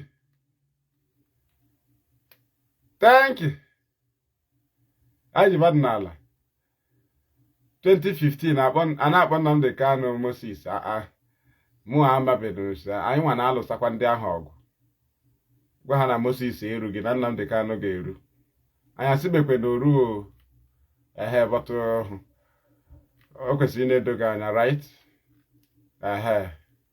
na uche mefawo dị Iran Joshua adị amakwa ama azụ anụ ụka Joshua azụ anụ ụka maachị ike dozie m azụ anụ ụka ekwesịrị ike only one shot ụlọ collapse ofu shot ya mere nwayọọ nwayọọ ya gawara onwe ọkwa na-agba ịchọghị ịmụ perseverance ị ga-amụọ n'aka DOS ịchọghị ịmụ otu esi manage intelligence ị ga-amụọ n'aka ha onwe nke ha na-aga ekwu telụbọ emebie onwe nke ha ga-eji anwụ information nọ na tebụl ndị a ha wepụta ya uwe mebie ha wepụta ya everywhere agba information ya ka Nnamdi Kanu nọ na nga na-enweghị information o ji n'aka o lerecha ndị na-arụ ọrụ based on information nọ na tebụl ha ọ na-elere ha anya kedu ihe ịma a na-eme outside ke ihe ịma ma nkata gọọmenti ịkpara n'azụ dị iche iche GOS ji ha ma ebe ha ga-echi akpazi enwezi ọnya a na-akpazi ya na-emetụta ya dịka ọ na-emetụta Nnamdi Kanu na-aba ihe a na-akpazi wa ọnya a ga-consume the whole people. Mazi Nnamdi Kanu is not the attraction. Ihe mere attract o Biafra. Ihe Nigeria dị gakwa for Nnamdi Kanu ka akwụsị Biafra. Ọwụ ka akwụsị Nnamdi Kanu. Ihe ahụ ka akwụsị Biafra. So Nnamdi Kanu ihe o kwugoro Biafra anya agbakọta. Gọọmenti makwa na Biafra ka ha na-achụ to stop. Ọwụ ya nwa. Betono bịara mezie ya nwa prezente ya nwa hapụzie Biafra. Sizie anyị na ya nwa first. Anyị gwa unu na ọwa achị. Eventuality cannot override our collective interest. Eventuality. Arrests of members of IPOB are eventualities on our way. Ihe dapụtara n'ụzọ. Arrest, disappearance, killings.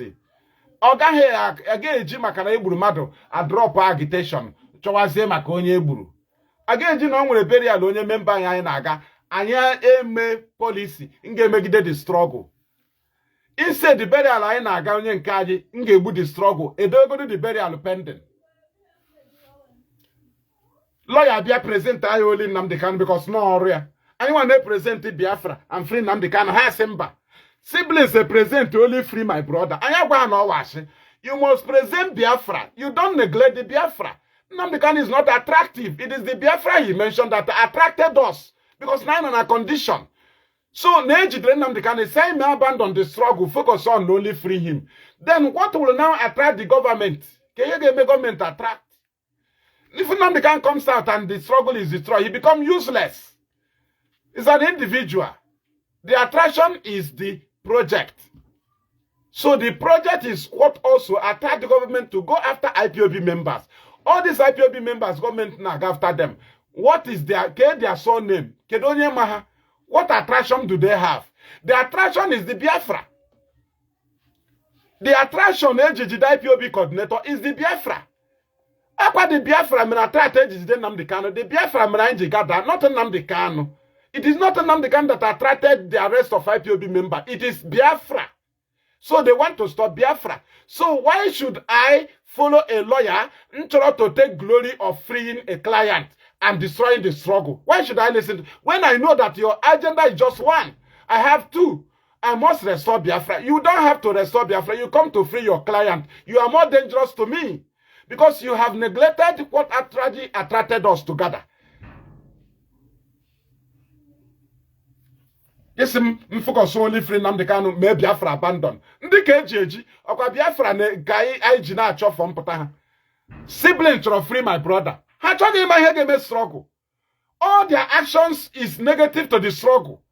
Nnamdi Kanu no way last action ya now only his freedom. Action ya niile is against the struggle. It's what mmekwa abide. Because so action ya kwesịrị na guide the struggle. The action is affecting the struggle. His action is attacking the struggle. When I see strange things, no, there is no particular thing that will override the collective interest, which is Biafra.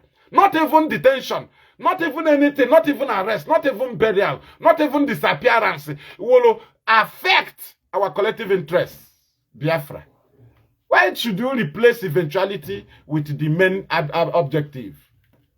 Why? Eventualities, arrest, edukranya anya na aga eme anyị. Ka ọ ga-awa ịhụzie anya drọpụ Biafra chewezie mgbe Nnamdi Kanu pụtara. Ọta ka arrest bidoro.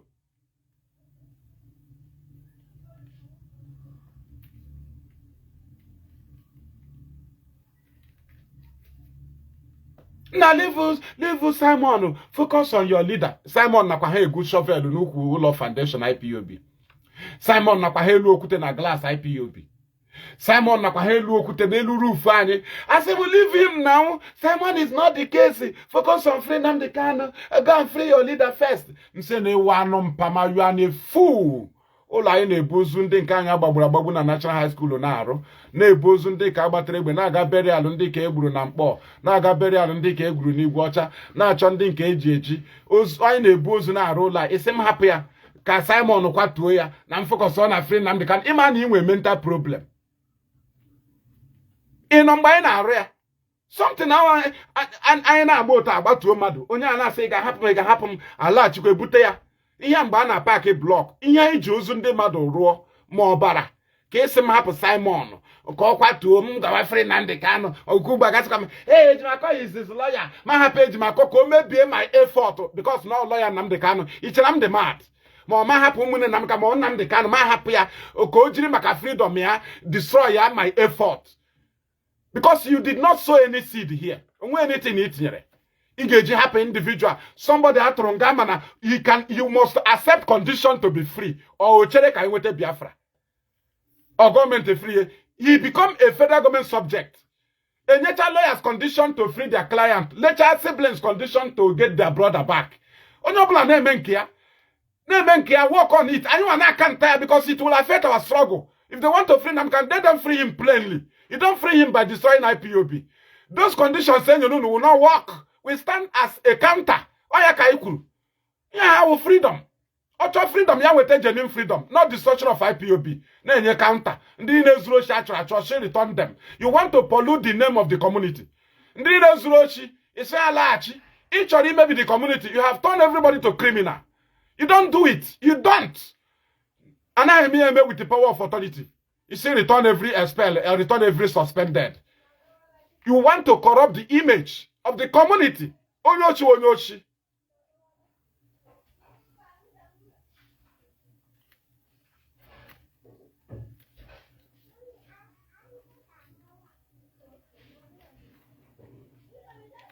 Umunne Kanu na Kanu nta. Munu na na-eme only free Nnamdi Kanu.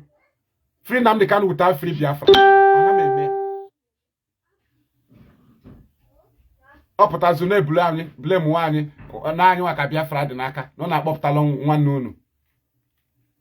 Only one agenda ka ha ji for how many years? Anyị ejide two, ha na-eke against our own. Sai focus only free Nnamdi Kanu. Anyị agbaghị na ọwa achị. All their actions is against our struggle. Lastly now, actions Nnamdi Kanu is countering the struggle. Kedu ihe o focus ru? Only his freedom. By then, emebichazi ihe anyị na-eme ọpụta gịnị ka ọ na-aga imezi? Ka ihe ọ na-aga imezi? Ka equalize goals or this? Equalize goals or this? Imepe your post enye goal say 90 player nke na hapụgodi eke enye goal 90 okocha na aga equalize iwe onye ara iji echi ime allow ka enye gị goal already enyecha gị goal bịa kpọtazie player na-agba ụkwụ 10 Nnamdi Kanu pụta na hey only one broadcast iwe fool. Why o ji eme broadcast every day for years? O ga-eji only one broadcast o mere years. Oji ya mebicha Nigeria ya wụzere ka o mere ede ka o ji akpọlite ndị nwụrụ anwụ. Only one broadcast. Onye na-eme morning mee evening asọfụchabe problem. Mhapụ gị mebie struggle Nnamdi Kanu apụtazie eblem wazi anyị nwa. Instead of that, anyị kwechiri here. The struggle is the attraction. Simple.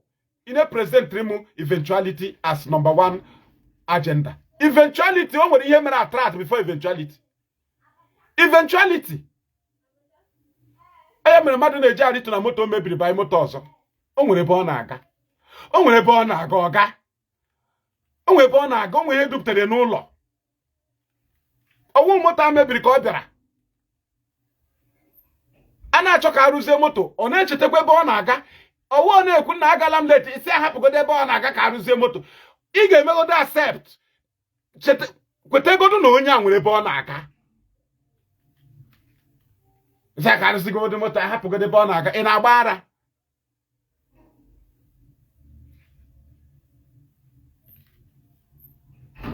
Gbamu sibling na lawyer, their action that connects to struggle, that promotes the struggle. No, it's all about negativity. I na guide kwa namdikana. Ya no kataze putazi openly. Ne wete negative actions against the struggle. Which means na the same agenda of the siblings and lawyer we hear waji. Only free me. For me to be out first. You don't care about the struggle. For me to be out first. Which is the struggle is our effort. And the struggle attracted government to arrest you. So why should you destroy the struggle and feel that you will still be relevant? Without the struggle, you are irrelevant. So why should we abandon our relevancy and hold on eventuality? Why? The struggle makes us relevant. The struggle makes the world to know about us. So now they cannot call for Biafra. And we came out because Biafra is ours. So why should he come on the road and claim to be God? Or attract? No, it is the Biafra that attracted us. It's only me argue. Low level. The IPOB members and coordinators, Nigeria and Ejide. What attracted government? Because they are agitating for Biafra. So were they arrested because they answered Nnamdi Kanu? No. They are arrested because they are calling for Biafra. So the general attraction is Biafra. That is why Mazi Nnamdi Kanu did not present Radio Afaruku and we came out. He presented Radio Biafra, established by Ojukwu, and the first director was Okonokonundem. Then Biafra was also from Ojukwu, and then I can mention Biafra, and we were in a very big, serious problem in Nigeria, and we need help. Immediately he mentioned it, we all came out. Because you brought negativity. Instead of you face it's such power. You don't have such power. You don't have such power. So na each other with IPOB and Yajo. Sabotage. I ain't got more genuine image. But the only thing is that now, if you people feel that no werikiji kona destroy Biafra struggle for Nnamdi Kanu's freedom, our shashi, I oppose to go as a counter. What is the counter? The counter is all negativities that you have been presenting to ensure freedom while the struggle destroys, which is our effort, which is where we stake everything we have. Then you are making mistake. Nigeria must free you genuinely, not with condition. If it is with condition of destruction of IPOB, the reason is because we stand here as counter. We stand here as counter. Not even a lawyer or sibling, not even anybody, no group can destroy the struggle. So it is better that nobody should be bringing negativity to please the government to free him, because we have separated and kept a standing, keeping an image that will counter anything that government bring, image that is criminal free, image you cannot come among us and bring autopilot, bring one member of autopilot. No. So there is nothing you can bring about us in the public. But if we bring something about you people in Sokoto, if I bring Gentle your member, if I bring Jamaica, if I present Simon Ebawara, their crimes are in the open. So if you are not courage enough to be proud of them in the open, why should you encourage us to join them in IPOB? First of all, before you join with IPOB, you must be posting their picture. You must be proud of them. You must make sure you talk good of them first. It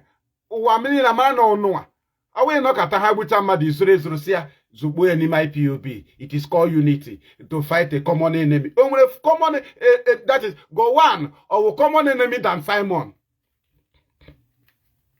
Present the two agendas Hajibu Mad. Camaronye nke the bad. Go one uji one Nigeria buane. One Nigeria go keep one Nigeria, which is somewhere go through 1 point. But the question is buane, but all about standard. Mwake Simon jibuane. No chori free Nnamdi Kanu. Owa anyi wajia. Ke ho ji mebie community sign. Mba compare the two ka amere onye common enemy. With the common enemy nke a bi n'ụlọ na-agbagbu anyị na-aga atụrụ onye Igbo na-arụ polisi lọta ụlọ. Ọgbagbu Gowon ọmụ onye Igbo na-arụ polisi lọta yard. Gowon ọmụ onye Igbo na-arụ amị lọta village. But gentle my lọta gentle aga tọrọ ya gbuo. With the common enemy. A woman ga kete rice politician bunye na community. O mata 3 cups lọta gentle aga gba ụlọ ya ọkụ. With the common enemy that we are going to fight. And join with the main enemy. Join now with the gentle. To go and fight who? Kede enemy also carry gentle. Na Simon. Angel Makeup. Emeka Livingstone. If you own biko. Madam Bridget. Madam Eriwa. Father Odimmegwa. Alo Ejimako. Na problem common enemy because nishim dị empty. Ikpo common enemy full and machiwa. Machiwa ma hapụ onye egbe na ọ na-azụ ụlọ na-agbagbu mmadụ. Machiwa full mother. We want to fight a common enemy. War is coming. War is coming in a gentle gebu ụzọ gbagbucha gị nwa first. Ka naanị ya nwee ike nọrọ. Ka na asị join together.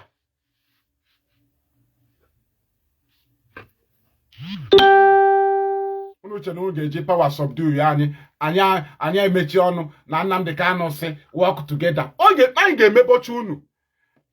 Ihe a ga-eri isi unu. Ihe a ga-ịhụrụ join together with Simon. O ga-eri isi unu. Tiwe assign with Nnamdi Kanu. Ị ga-aza the case of terrorism direct. Ọwụkwa allegation. Onwe ihe terrorist. Ọwụ allegation. Terrorism case ị na-aza. Ị ga-aza as IPOB member dị iche. Na eburu gị ebubo. Anybody ejidere na work with Nnamdi Kanu now, direct terrorism. Ọwụkwa nke a na-ebu IPOB before. Because one now, you have identified with autopilot openly.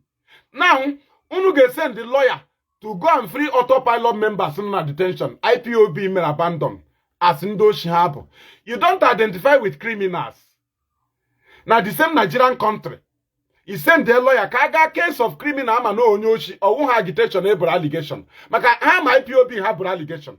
Nigeria maya.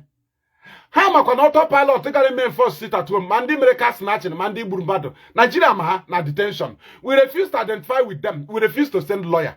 Oh, you want that get DOS me abandon. Go and send lawyer. I couldn't me go there now. DSIG records. Mad people.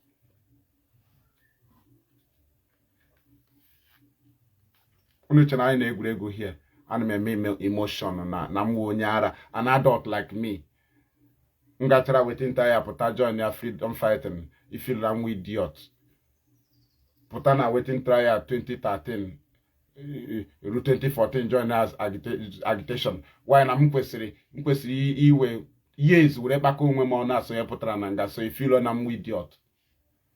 Because me you got at least 10 years bako onwe mo no take a position na lose ihe niile nwere complete. Mbatara ihe niile na empty emebiela ihe niile nwere complete. Emebi ihe niile nwere emebi agwa gị na eji eme nka rekpọ ihe niile everything close ihe niile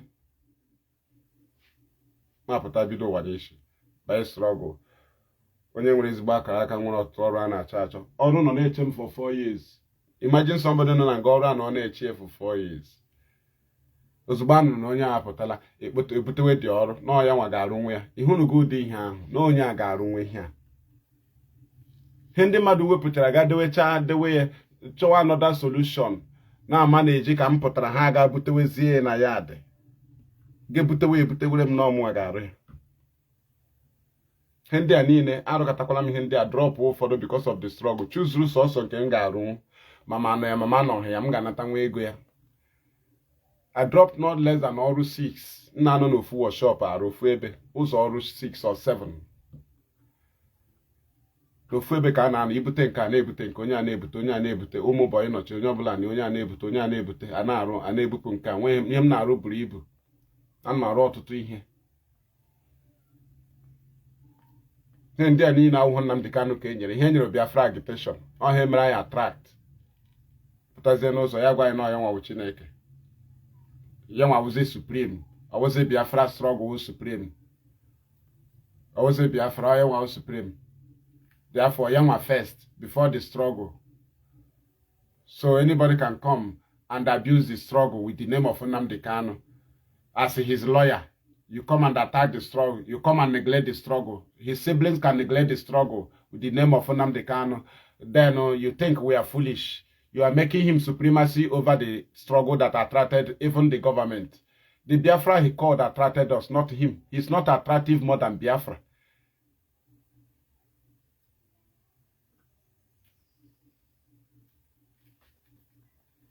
Onye wu enemy to na Nigeria now to us na ntiri akwa na community apart from Simon.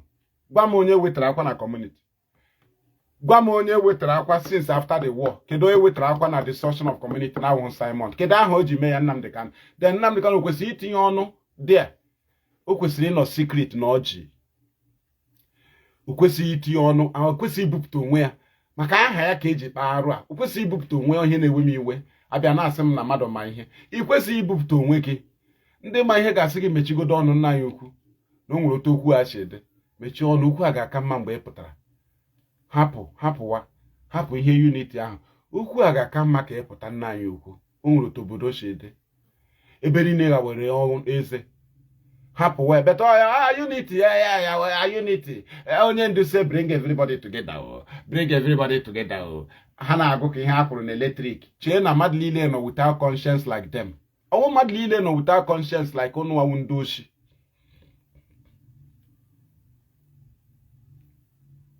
Onwe ndị nwere good conscience. Ị hụrụ that image anyị na-maintain from the one, ọ ga-anọ here. That image ka eji nweta Biafra. This is statue na anyị ji. That is statue Nnamdi Kanu ha ji adịgo corrupted.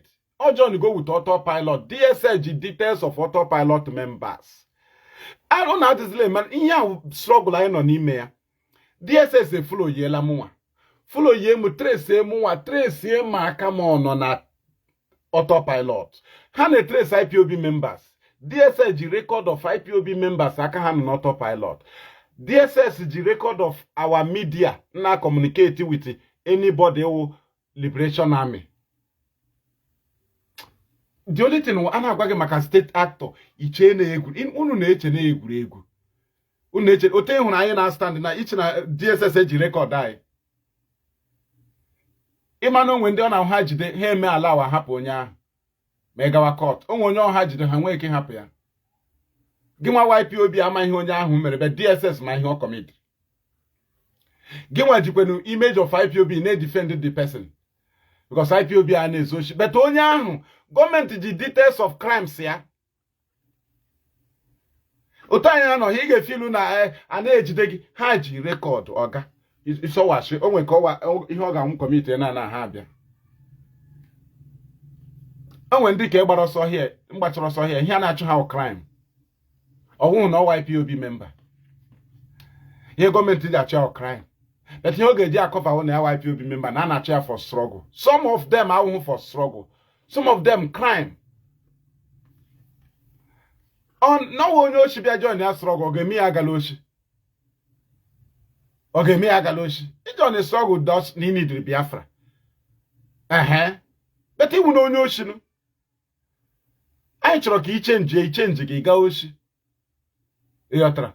Anyị abịakwa chee na onye IPOB anyị na-ejidere ya sa IPOB bịazie hụ na onye oshi. Ota talent ha nọ na o mere involve na communication with the autopilot. And ha na-efilu na gọọmenti a na-monitor communication and transaction with this liberation terrorists. Your communication, gọọmenti ji ya. Don't joke with them, oga. Oya ka ijide na-eti mgbe anyị na-elele gị. Oga mgbe ha ga-ebido. Onwe ihe na ejidere gị boga ebubo. Na ejidere gị mara na imere ya. Ọ dị iche o. Ọ dịkwa iche.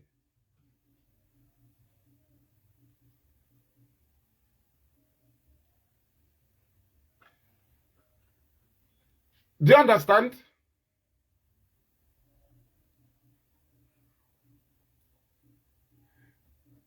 We continue.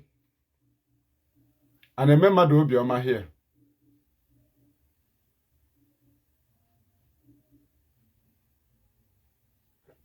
Encore Shebe.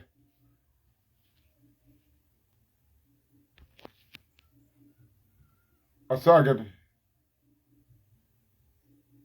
Ogula imedielo onye nka. Also, don't atopole on. Also, you are very stupid to say that. Ehula no one argument.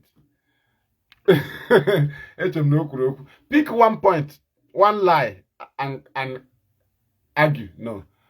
So I will be stupid because I am saying that you are a criminal. You destroy Ubuli Hejofo. Why should I not be criminal to you? You destroy Lilu. You destroy Hitenansa. You destroy Nempi. You destroy Sekenesi. You destroy Kehanabia. Kenke Kehe Ebendanine. Both Omaka. Both our mama. You destroy so many places. Destroy around this Zogo. Destroy Okigwe. Destroy Omulolo. Destroy Ube. Why shouldn't you be angry that I'm exposing you? Respect Gesrambia for exposing your crime. I never expected you to be happy. So even now the camera here now watch. He's watching me. So yawa which I will honor. Because yawa monyumbo. Yawa monyumbo, I doesn't shift. Onyobula man, I don't shift. And I may shift, I'm not flexible. Let me go my agitation with Wazirike. I will be inborn. I will be inborn. Yaw inborn. My happy Wazirike, ne kuku Biafra without believing on anybody. I preach Biafra 2005, 26, 27, 28, 29, 210 in detention, 211, 212, 213, 214. Before Namricano, before I joined Ipob. Meshinanga, I'm not preach for Biafra. Biafra me preach, anom de was Rika Bata, Nanga. Anom de my preaching on a phone in the waters. So he preaching Biafra without Ipob na be wabedi. But Ipob na be Mafro was Rika Mako criminal. Preach we Biafra, Ejidekwam all my father there. Ejidekwam all my father there. So Munaga bro, I'm inborn. I dem flexible. You don't shift me. I'm not a novice. I preach Biafra ndo Wazirike. Na gana here na preach here as an apprentice na muoro. Mecha run enlightenment unit. Mecha hapo masobo. Preach Biafra from my own. Mani me moto anywhere without any hoping on anybody. Even another mecha arrest. So ihum inoji. I'm runu to shame me. Kon man na majiji. I'm him name. Obim n'ime, ị ga-emenwu ihe m na-eme na the struggle. O mmụọ nọ m n'ime. M ga-ezi ozi ma agwa ha emekwala ihe anyị na-eme. Ha ga-ejidekwe gị.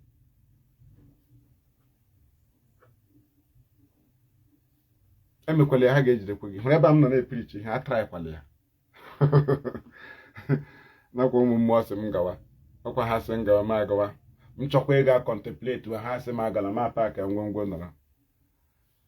Filu kwa no ha na-eshiri ọnwụ ga-apụ ọkwa here na filu iche na egwuregwu na ị ga-ahụkwa ya na right so no nke onye na-eme ịmata ya maintain iwu ya dewe iwu na guide ya ụwa ahụhụ just come and go ị na-ebi ụwa ị na-study ụwa ị na-ama fort ị na-ama natural law abịala ile onye gwara gị na igbuo mmadụ gbucha mmadụ ile bịa agbaghara gị mba ọwụghị otu law iwu dị ihe awụ religious law. Religious law and natural law are the same. Religious law to make you happy. You will poison nyende madu, tini te offend the madu, family rie nwocha, ha nwocha e biazerio Jesus mgbara, ogbara gị. Nakare iwu onye ara. Intentional act. N'ala Igbo agagwa gị na ị ga-anwụ. Na ịtụ asị na ị ga-anwụ, na igbu mmadụ na ị ga-anwụ. Ọ ndị nna nna anyị gwara anyị. Do you understand?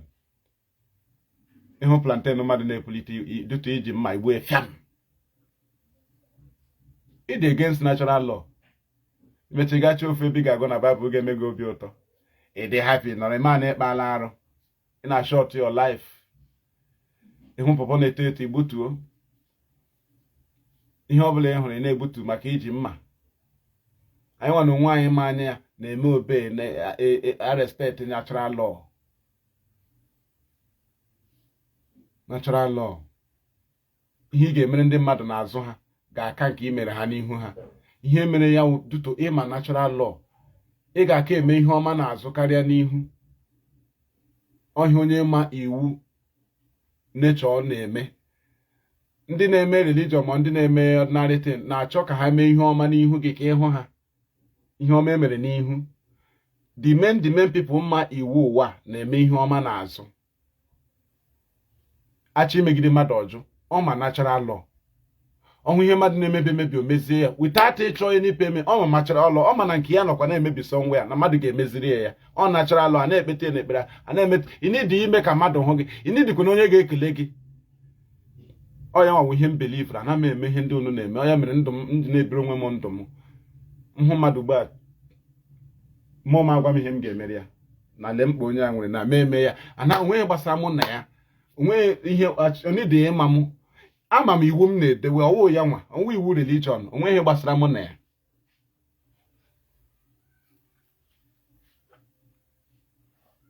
Religion na-akọ ihe enweghị isi akọchi mmadụ. Ipromote evil. Gị mee ihe ọjọọ niile bịa agbaghara gị. Ipromote ola na evil. Gwa onye a na ọ ga-anwụ ka ọ na ọjị. Ka ọ hapụ imere gawa. Sị ya na ome ihe ọbụla o mere na Chineke onye obi ebere na ọbịa ọgbabata. Gịnị mekwe na o ji si David arụrụ ụlọ nsọ n'aka ya bụ ọbara? Gịnị mekwe na o ji si Sọl ga-gbucha ndị obodo, gbuchaa ma ewu ma ọkụkọ, ebe ọ na-agbaghara mmadụ niile? Ọ na ha agbaghara ndị ahụ. Natural law.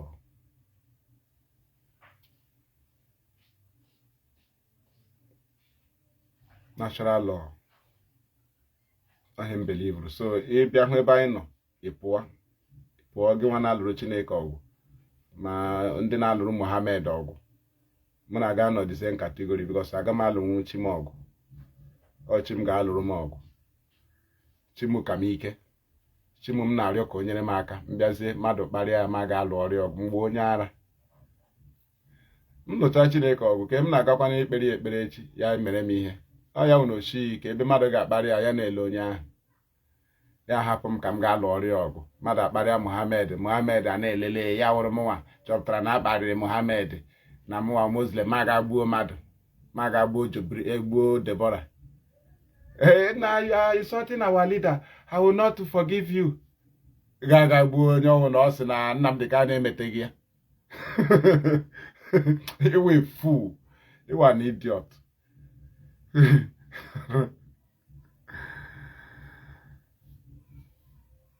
Natural law is the best. Ị na-echeta na onwe onye na-ele gị mara na ihe a ga-abịaghachikwute gị. Ọ gwụchala ngwụla inye iwu mmadụ poison emecha nke ga nwụọ ka ga-enweta irikwe ihe ọjọọ nwụọ. Ọnwụ ihe a na-emere nkiri, a na-emere claiming, a na-adịrị ya na carefulness, a na-emere na ọ ga-eme gị ihe ahụ ime mmadụ ga-eme gị ọwụ careful. A na-eme na dodging, a na-emere smartness, ọ payback. Onwe na-eme gị obi ọma, ị ga-enweta life. Ọ na ị ga-eme punishment na ị ga-anọ 15 years before mụọ nwa, ị ga-enweta. A na-emere smartness. Ya wụrụ nke ị mere na be gị ga-adakpọ, ọ ga-adakpọ. A na-eme na nchegharị, ya ọ dakpọ ga ahụ ya, ọ ga-ekpara arụ na-adakpọ. Ọ ya mere Jizọs ji mara natural law. Jizọs ọ ma natural law. Kedu ihe o ji gosi ha na ọ ma natural law? Ozugbo ọ gwara ha na otu onye n'ihu mgbe ọ na-achọpụta na ofu onye ga-arara ya nye ka ihe o mere. Ya ga-akute mmiri were saa ahụ ụkwụ n'ofu baf. Sanye n'ofu baf, ọhịa awa ọgbụgba ndụ. Ya ga-wetazie ọjị nke ha na-akpa achịcha maka ndị nna nna anyị na-ewepụta ọjị tinye n'ofu efere waa ya maka orikọ. Jizọs eweta achịcha tinye n'ofu ihe were enyecha ụmụazụ ya dịka esi dee o. Ihe ahụ wee orikọ ya nwee riekwa maka onye ga-egbu ibe ya. Nke ahụ ezubere ya o, ya agbatakwuo mmanya nkwụ asị nọ mmanya vine ka ha ṅụkwuo n'ofu iko ọgbụgba ndụ orikọ, so that ire ya ga-ala free. Ọ ya ka ndị nna nna anyị na-eme. Ọ ya mere ịga n'obodo ihu ebe dakpọrọ onye gburu nwanne ya ma onye mere inwe ihe o mere nwanne ya. O nwere arụ ịkpara be ga-adakpọ, nwa gị nke nọ Lagos ga-anwụ, nwunye ya gara ọrụ ugbo daa dị nwụọ, nwa ya nke ọzọ aga ọ lọtaghị aka na-achọ ya the man tukwu na compound ya chịkata iche one day nwụọ be adakpọ ada ya nwaanyị alụpụrụ alụpụ anwụọ ihe awa arụ ka akpara ama na-echi na nkịtị natural law a na-echi na nkịtị. Do you understand? So ihe ndị a nke ọ ga-awa idowe ọ ya ga-eme gị nwee nkwu okwu ị ga na-adị shifted maka onwe ihe ị na-aga ede enweghị ị ga-echeta isi na ịgụọ Pita na ebe nke ịgụ na Pita na ọ kwadokwara ihe ị mere ị ga-agụọ Filimon asị gị na ọ dịghị mma na bet na nke ịgụcha na akwụkwọ Jude na ijizi Jude back ya up ị na-agba ara ị na-eji ihe mmadụ dara back arụ ịkpara up. Natural law ga-eme gị na mmadụ mechaa ihe ị nọrọ naanị gị ma onwe gị ikpe ma ọ gị nwa mejọrọ. Ndị ọjọọ na-anọkwa n'azụ ha ebe ha nọ na-ekpe onwe ha ikpe na-ama onye ya na ya mere ihe ikpe na-arụzi ya ka ọ dị ya mma ịmakwa na ọ naanị gị nọzi na-ekpe onwe gị ikpe mana onwe gị ikpe na imete ya mba you are still righteous behind. Ajọ ndụ ọ ya ka anyị na-eme avoid, right? So ọ bụrụ na ebe ahụ ebe anyị na-eme ihe ị mara na anyị nọ very very far from ihe anyị na-eche. Ihe ahụ ị na-eche m nọ very very far. You don't shift me. You can't even when he give me shift when he give me shift or he shift na mbano. Hence the man na-eku me they are gonna survive. And I must stand on the truth. Truth now. So here na-ekwu here na we have secured an image, a counter image, a counter statue that stands against Nigerian state. As it stands now, if government give you a condition as a lawyer or siblings to Nnamdi Kanu or family member, anybody, what you do for them as part of the condition to free Nnamdi Kanu, tell them that there is IPOB, DOS that will counter you. Onwege anything that will lead to free Nnamdi Kanu that will affect the struggle. Anything that leads to his freedom that will attack the struggle as condition they gave to him, we will confront that thing. We will confront it. So if they give you condition, what you will do to IPOB for your client to be free, so that people will know that you are the one who free your client. Tell them that it will not work, that there is a Chike Doziem who believes in decency. Right? That one action will counter that thing. Or somebody got my agreement with federal government now, or condition for Nnamdi Kanu to be out. Unenye order ka eme ya. I ga-akanta ya, agaghị eme ya. The reason is because ị ga-enye a normal freedom that will not attack our struggle. But all freedom that will attack the struggle are going to know washi. Onye mmiri iji. Mmadụ ga-aga ịkọpụta. Ọwụ ha bịa sị na before adọpụta ya na mmiri na mmadụ 100 ga-anwụ. Anaghị eme ya eme. Unu na-amaghị otu esi adọpụta mmadụ na mmiri, unu echere ka ndị ma adọpụta banye na mmiri ga-akwapụta onye a pushuo ya n'azụ. Obodo niile aga anwụ na achọrọ ịdọpụta mmadụ na mmiri. Agaghị emebi effort of the people. Onye mere anyị ji champion ya sị na anyị na champion 2 free Biafra, free Nnamdi Kanu. Ha sị anyị mba, anyị drop or free Biafra, focus on free Nnamdi Kanu. Anyị agwa ha na ọwachi Nnamdi Kanu is not attractive. What is attractive is the Biafra. Remove the Biafra, he become nothing. So why should we abandon Biafra and hold on him only? What is the attraction that attracted them to arrest IPOB member?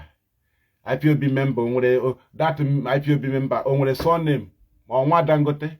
So how do they know him? They know him because he's calling Biafra. So the Biafra attracted the government, not Nnamdi Kanu. So when he called Biafra, the Biafra attracted us. We came. Anyị agbakọtazi ugbu a gwasị anyị na onye nwawo supreme. Na supreme onwezi onye nwere ọnụ. So you don't need to complain. After complaining, he will sack you. If they sack you, you will go and rant. If you rant, you go and sit down. Esim na ihe a na onye abịara freedom. Ijiri obi gị bịa obere oge ọsị gị, you can go and do your worst. Today anyị na-emezi our worst. Yawa na-eme worst ya. Ya nọrọzie after a decade plus. Ndị mmadụ gbakọ ha sị, we stand with Nnamdi Kanu. An impression ekwesịrị stop n'ụzọ anyị gbara mbọ ka such impression hapụ ịdị agwa anyị na ha wụ nna m ọha na m o meghala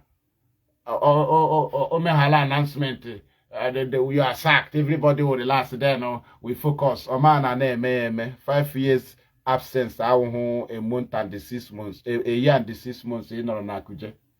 A year and 6 months ị nọ na Kuje were waiting trial and there was no challenges then. Ahụhụ ugbu a enwere challenges, bịa nwee questions a ga-ajụ gị because enwere complications. Some of our challenges si n'aka gị nwa wu leader na nga, right? Awo ihe ga-awụ ịnọrọ dị ekwesịrị isi ite down unu anọrọ face to face, onye ọbụla ajụ ibe ajụjụ ịnọrọ dị a na-amata na o nwere sọ mmiri ebe mmiri si banye n'opi ụgbọgọda na ụfọdụ ha si gị n'aka, ịnọrọ dị na-enyekwa order, contrary order, as if na ndị a gị na ha na-emekọ ihe wu idiot. Some of the things anyị na-efesi si Nnamdi Kanu n'aka a na-enwegodu ndịda as leader ka ọ pụta ka ajụọ ya ọnọrọ dị na-enye order na-enweghị isi, order nwụrụ anwụ asị na ọya kere Chineke.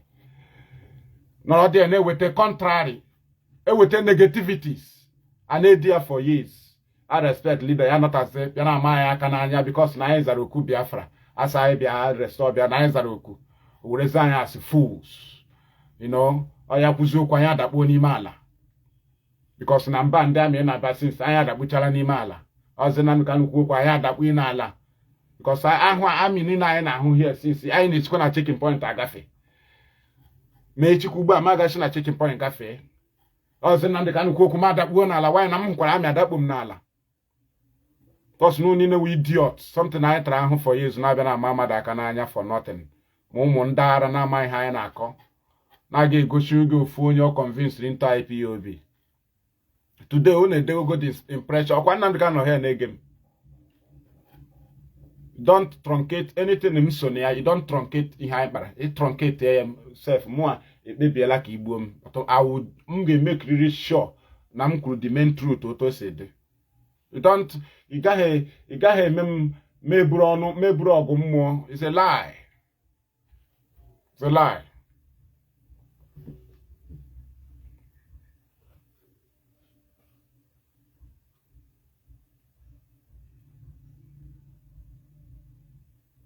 The time is 14 o'clock.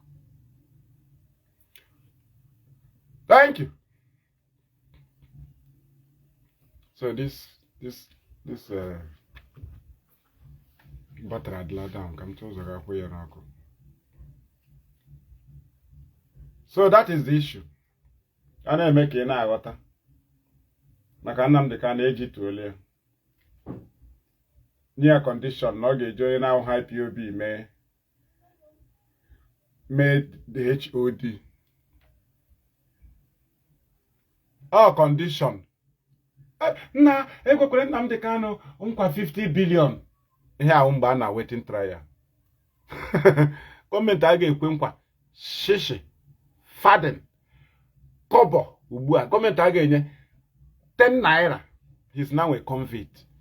Ịma sense unu na-abịa abịa. Ọ na-awụ ndị lawyer na confuse unu na-amaghị ihe. Mgbe Nnamdi Kanu na waiting trial ka a na-abịa agwa gị na ekwere nkwa mgbe a na-enwe complications. Ugbu a o ji aka ya kekọtacha onwe ya aka. That is ndị ya na ya na-arụkọ enwecha cases yaw criminal cases n'aka gọọmenti. Ele lawyer mere involved na criminality, gọọmenti enye condition. Instead a ga-eme arrest, the lawyer now work on the condition. Nnamdi Kanu na-ahụ onye ahụ as lawyer, onye ahụ na-enye Nnamdi Kanu advice otu a ga-esi eme ka condition gọọmenti nyere ya nwa lawyer na work. Why na Nnamdi Kanu enwedịghị idea na enyere lawyer condition na ya mee ka ndị autopilot join Ipob due to na lawyer emeghị involve na criminality ejide case ya, then for ya nwe dị free na move enwe condition from government. So, but you can disguise Ogbonde Madi. What the heart Ipob? I akwuchie block oya. Ina ba I can Nnamdi Kanu lawyer. I can oga in a play you government plan, government condition. Also Nnamdi Kanu enye condition. Enye rumu enye condition. enyere governors of the Southeast condition. Ihe ha ga-play, ha nwere ike ha chi play, ha ga-echi through Nnamdi Kanu. Ha echi na individuals. Ha echi na bloggers. Ha echi na-arụ na record nke gị. Ihe rụrụ. Do you understand? Ka ọ bụrụ na Kanu, na IPOB dị defeated before I release Kanu. So challenges Nnamdi Kanu nwere now na the DOS adịghị defeated because ndị ke Sokoto defeat go ha.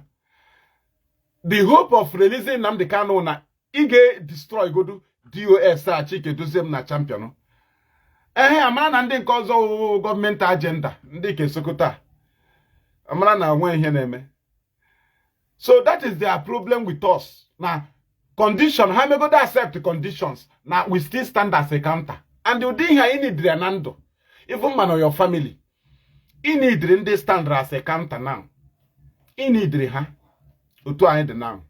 Oh, ya wakwa. They cause age to go ha. Hence, ha na batara onye na hype IPOB. Sokoto mana ha balere. Do you understand? Then, the problem government now. Ndị anyị nwana na-asị na anyị ekweghị.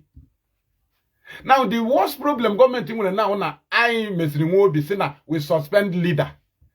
Government ahụ tụbe ya na ndụ ha, echetubekwa ya na echiche na o nwere ndị nwere ike ime ya. Therefore, the players to watch now, ma Chike Doziem na ndị otu ya. Anaghị watch Nnamdi Kanu. Onye Jimakọ ha na-agwazi gị, the whole world is now loving him. Yes, his glory is increasing. They love him, they follow him. As if na na-follow Tinubu. Tinubu na-ekwu maka ya na na-follow ya. A na-ekwu genuine people. Bobrisky nwere followers, millions of followers. Hey, batara anyola, cheki ebe m hụziri dark ihe a. Chineke legodi screen m dịzi dark. Battery m nọzi 5%. Do you understand? So mgbe Jimakọ ha na-agwasị gị na-ekozi posturu gị video Nnamdi Kanu ebe ọ gara Abakaliki. Na-agwasị gị na ọ maka ndị na-achọ ka ewetuo aha ya, ka emetuo aha ya ala, ma ebutu aha Nnamdi Kanu na ha amaghị na ndị na-eso ụzọ ya na-abawanye. Ihe ọ na-ekwukwe ọrụ anyị rụrụ arụ ọwụkwa ya nwa. Ịghọtago? But ka m wee ya na things dị n'ọda. Ọhịa nke Jimakọ kwesịrị na-epost. Ihe ọ na-epost wụ ime onwe obi ọma maka ọ ma na Nnamdi Kanu the followers are drop go. Enwere complications. But ihe ha chere awụ ihe ha hụrụ. So the lawyers, government nyere condition. Now work on their own condition for their own glory that they free their client. Ka ha gbasa Nnamdi Kanu. But ka ha ga na work through Nnamdi Kanu because Nnamdi Kanu ha ga na agwa convince ya yo na-enyekwa instruction that will be matching to the condition enyere lawyers. Ọrụ anyị wụ to counter it. Yeah, you be away Nnamdi Kanu lawyer. Why are you challenging me so I get away from here? Nnamdi Kanu lawyer. Oh, mgbe m na form unit na zones. Aro na agba gị. Somebody I got a ball, you been on my makananya. And when unit of form here, lawyer akpọta. Come ga happy you maybe mbombara. Sim no Nnamdi Kanu check up okwago. Yeah, like what Nnamdi Kanu say. Na is only do that say ihe onye ndu sere is against what we say we are doing. So why can't you ask question? Konema no ge maybe effort on the matter for onye ndu to be out or maybe effort time for years. Ashashi. Instead of put as a freedom fighter. Obu na mputa na agụ ya.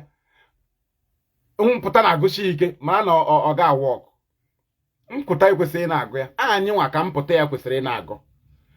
Mputa ekwesịghị na agụ Nnamdi Kanu. Anyị nwa kwesịrị ma important of Nnamdi Kanu mputa ya na agụ anyị. But mputa agụ ya mana na ọ ga-ekwe na condition. Mputa agụ ya o mee mistake. Anyị nwa ka mpụta ya ga na-agụ agụ mistake ahapụ ịdị beto ya nwa ka mpụta na-agụzi ugbu a mpụta na-agụ ya gwazie m otu isi ị ga-anabata condition gwazie m otu isi ga-anabata condition unu chere Nnamdi Kanu ka na waiting trial atụrụ ya nga with his very serious mistake ha mere irreversible mistakes to the extent he become a federal government subject. Only Tinubu can decide for his release. Gary the constitution. Go to see lawyer go see constitution. Application for this appeal ha filed is to the table of federal government. Appeal, you appeal to Tinubu. Appeal to appeal court. You appeal to Tinubu. Here case Tinubu, case federal government. And with categories of federal cases. Economic sabotage, vandalization. Here which are federal cases. ọ dị iche na kesi nke nọ na table of president. Ka ị na-abịa agwa m na ewu lawyer na unu file application, unu mere mistake. Nnamdi Kanu will now accept conditions.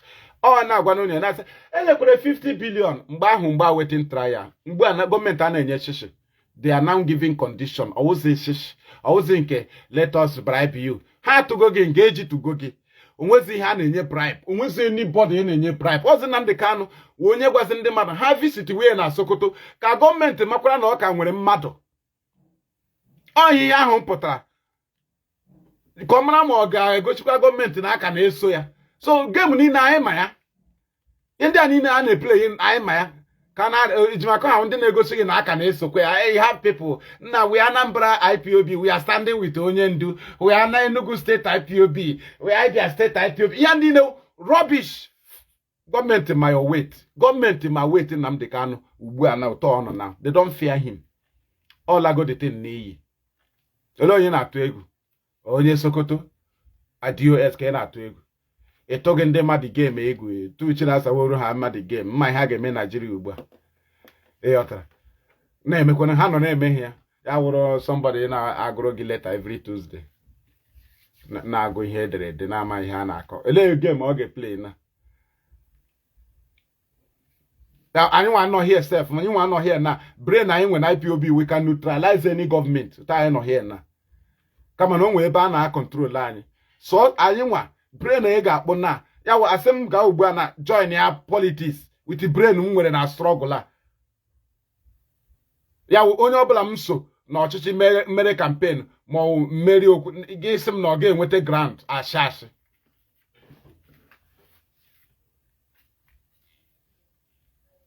I'm at the thing. My phone again, na. So, abịakwala agwa m na ekwe Nnamdi Kanu nkwa bilion okwe ha na. Ihe ahụ mgbe gọọmenti ọ na-adị ha ka ha chọgụ ụzọ, ọkwe ya ọtara. Ugbu a emegideli otu ahụ ọwa ọkụgụ gọọmenti ejizi aka ha tụzie ngasizi oke. Ugbu ịghọla subject ha na-enyezi shish. So onye bịa tomorrow sị asịkwa ka ekwe Nnamdi Kanu ego si onye a nọwa illiterate, otu a na-akpọ m illiterate. Gwe onye ahụ nọ illiterate nwe ha ọ sị na ụlọ ya gwe nọ illiterate na onye awụ condition ka ọ ga-eji apụta. Onwe na-enye 1 naira, onwe na-ekwe nkwa oil anything, onwe nkwe nwere ike ikwe Nnamdi Kanu na atụgo ya nga oghogho federal government subject. Ọwụzi na waiting trial mate, ọwụzi ATM.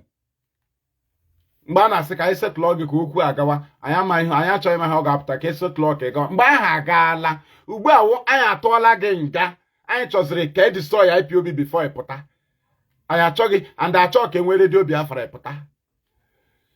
So ya mere ha na-ekwu okwu redio Biafra password ya adịghị ka ọ ka ha rụọ ọnụwa redio Biafra. Mba, ha weta ugbu a ha dameji gwa gị na nke nọzi Biafra redio. It is a condition. It is a condition. Gọọmenti mana before you build another radio na ọ ga-enweghị years. So radio Biafra must be destroyed. But if Ghana say give us password, iche no ka ha sheba nkwu okwu is a lie. It's a lie. Onwe ha chọrọ ka ọ dị condition buru ibu. Ana akwa ebe ọ ya mere ka anyị stand as a counter. Unu kpacha nkata ahụ no bịa anya kanta ya. Ma election a na-abịa nkata condition ni na gọọmenti nyere unu. Enye ọdụ unu ya anya kụsa ya. Achi happen na ka ha happy as a freedom fighter. E happy under condition to destroy IPOB. I destroy ya ma unu niile complete. It is our way forth. Therefore, we guide IPOB first. No eventuality will override our collective interest, which is Biafra. Eventuality to arrest on the way, murder, death of our members, disappearance of eventualities. Or you again may overshadow the main struggle. It's nonsense. We can't. And that is where I bring it to an end. From me, from here, it is good afternoon. Funa chogenyu. On a 5% is short. Thank you.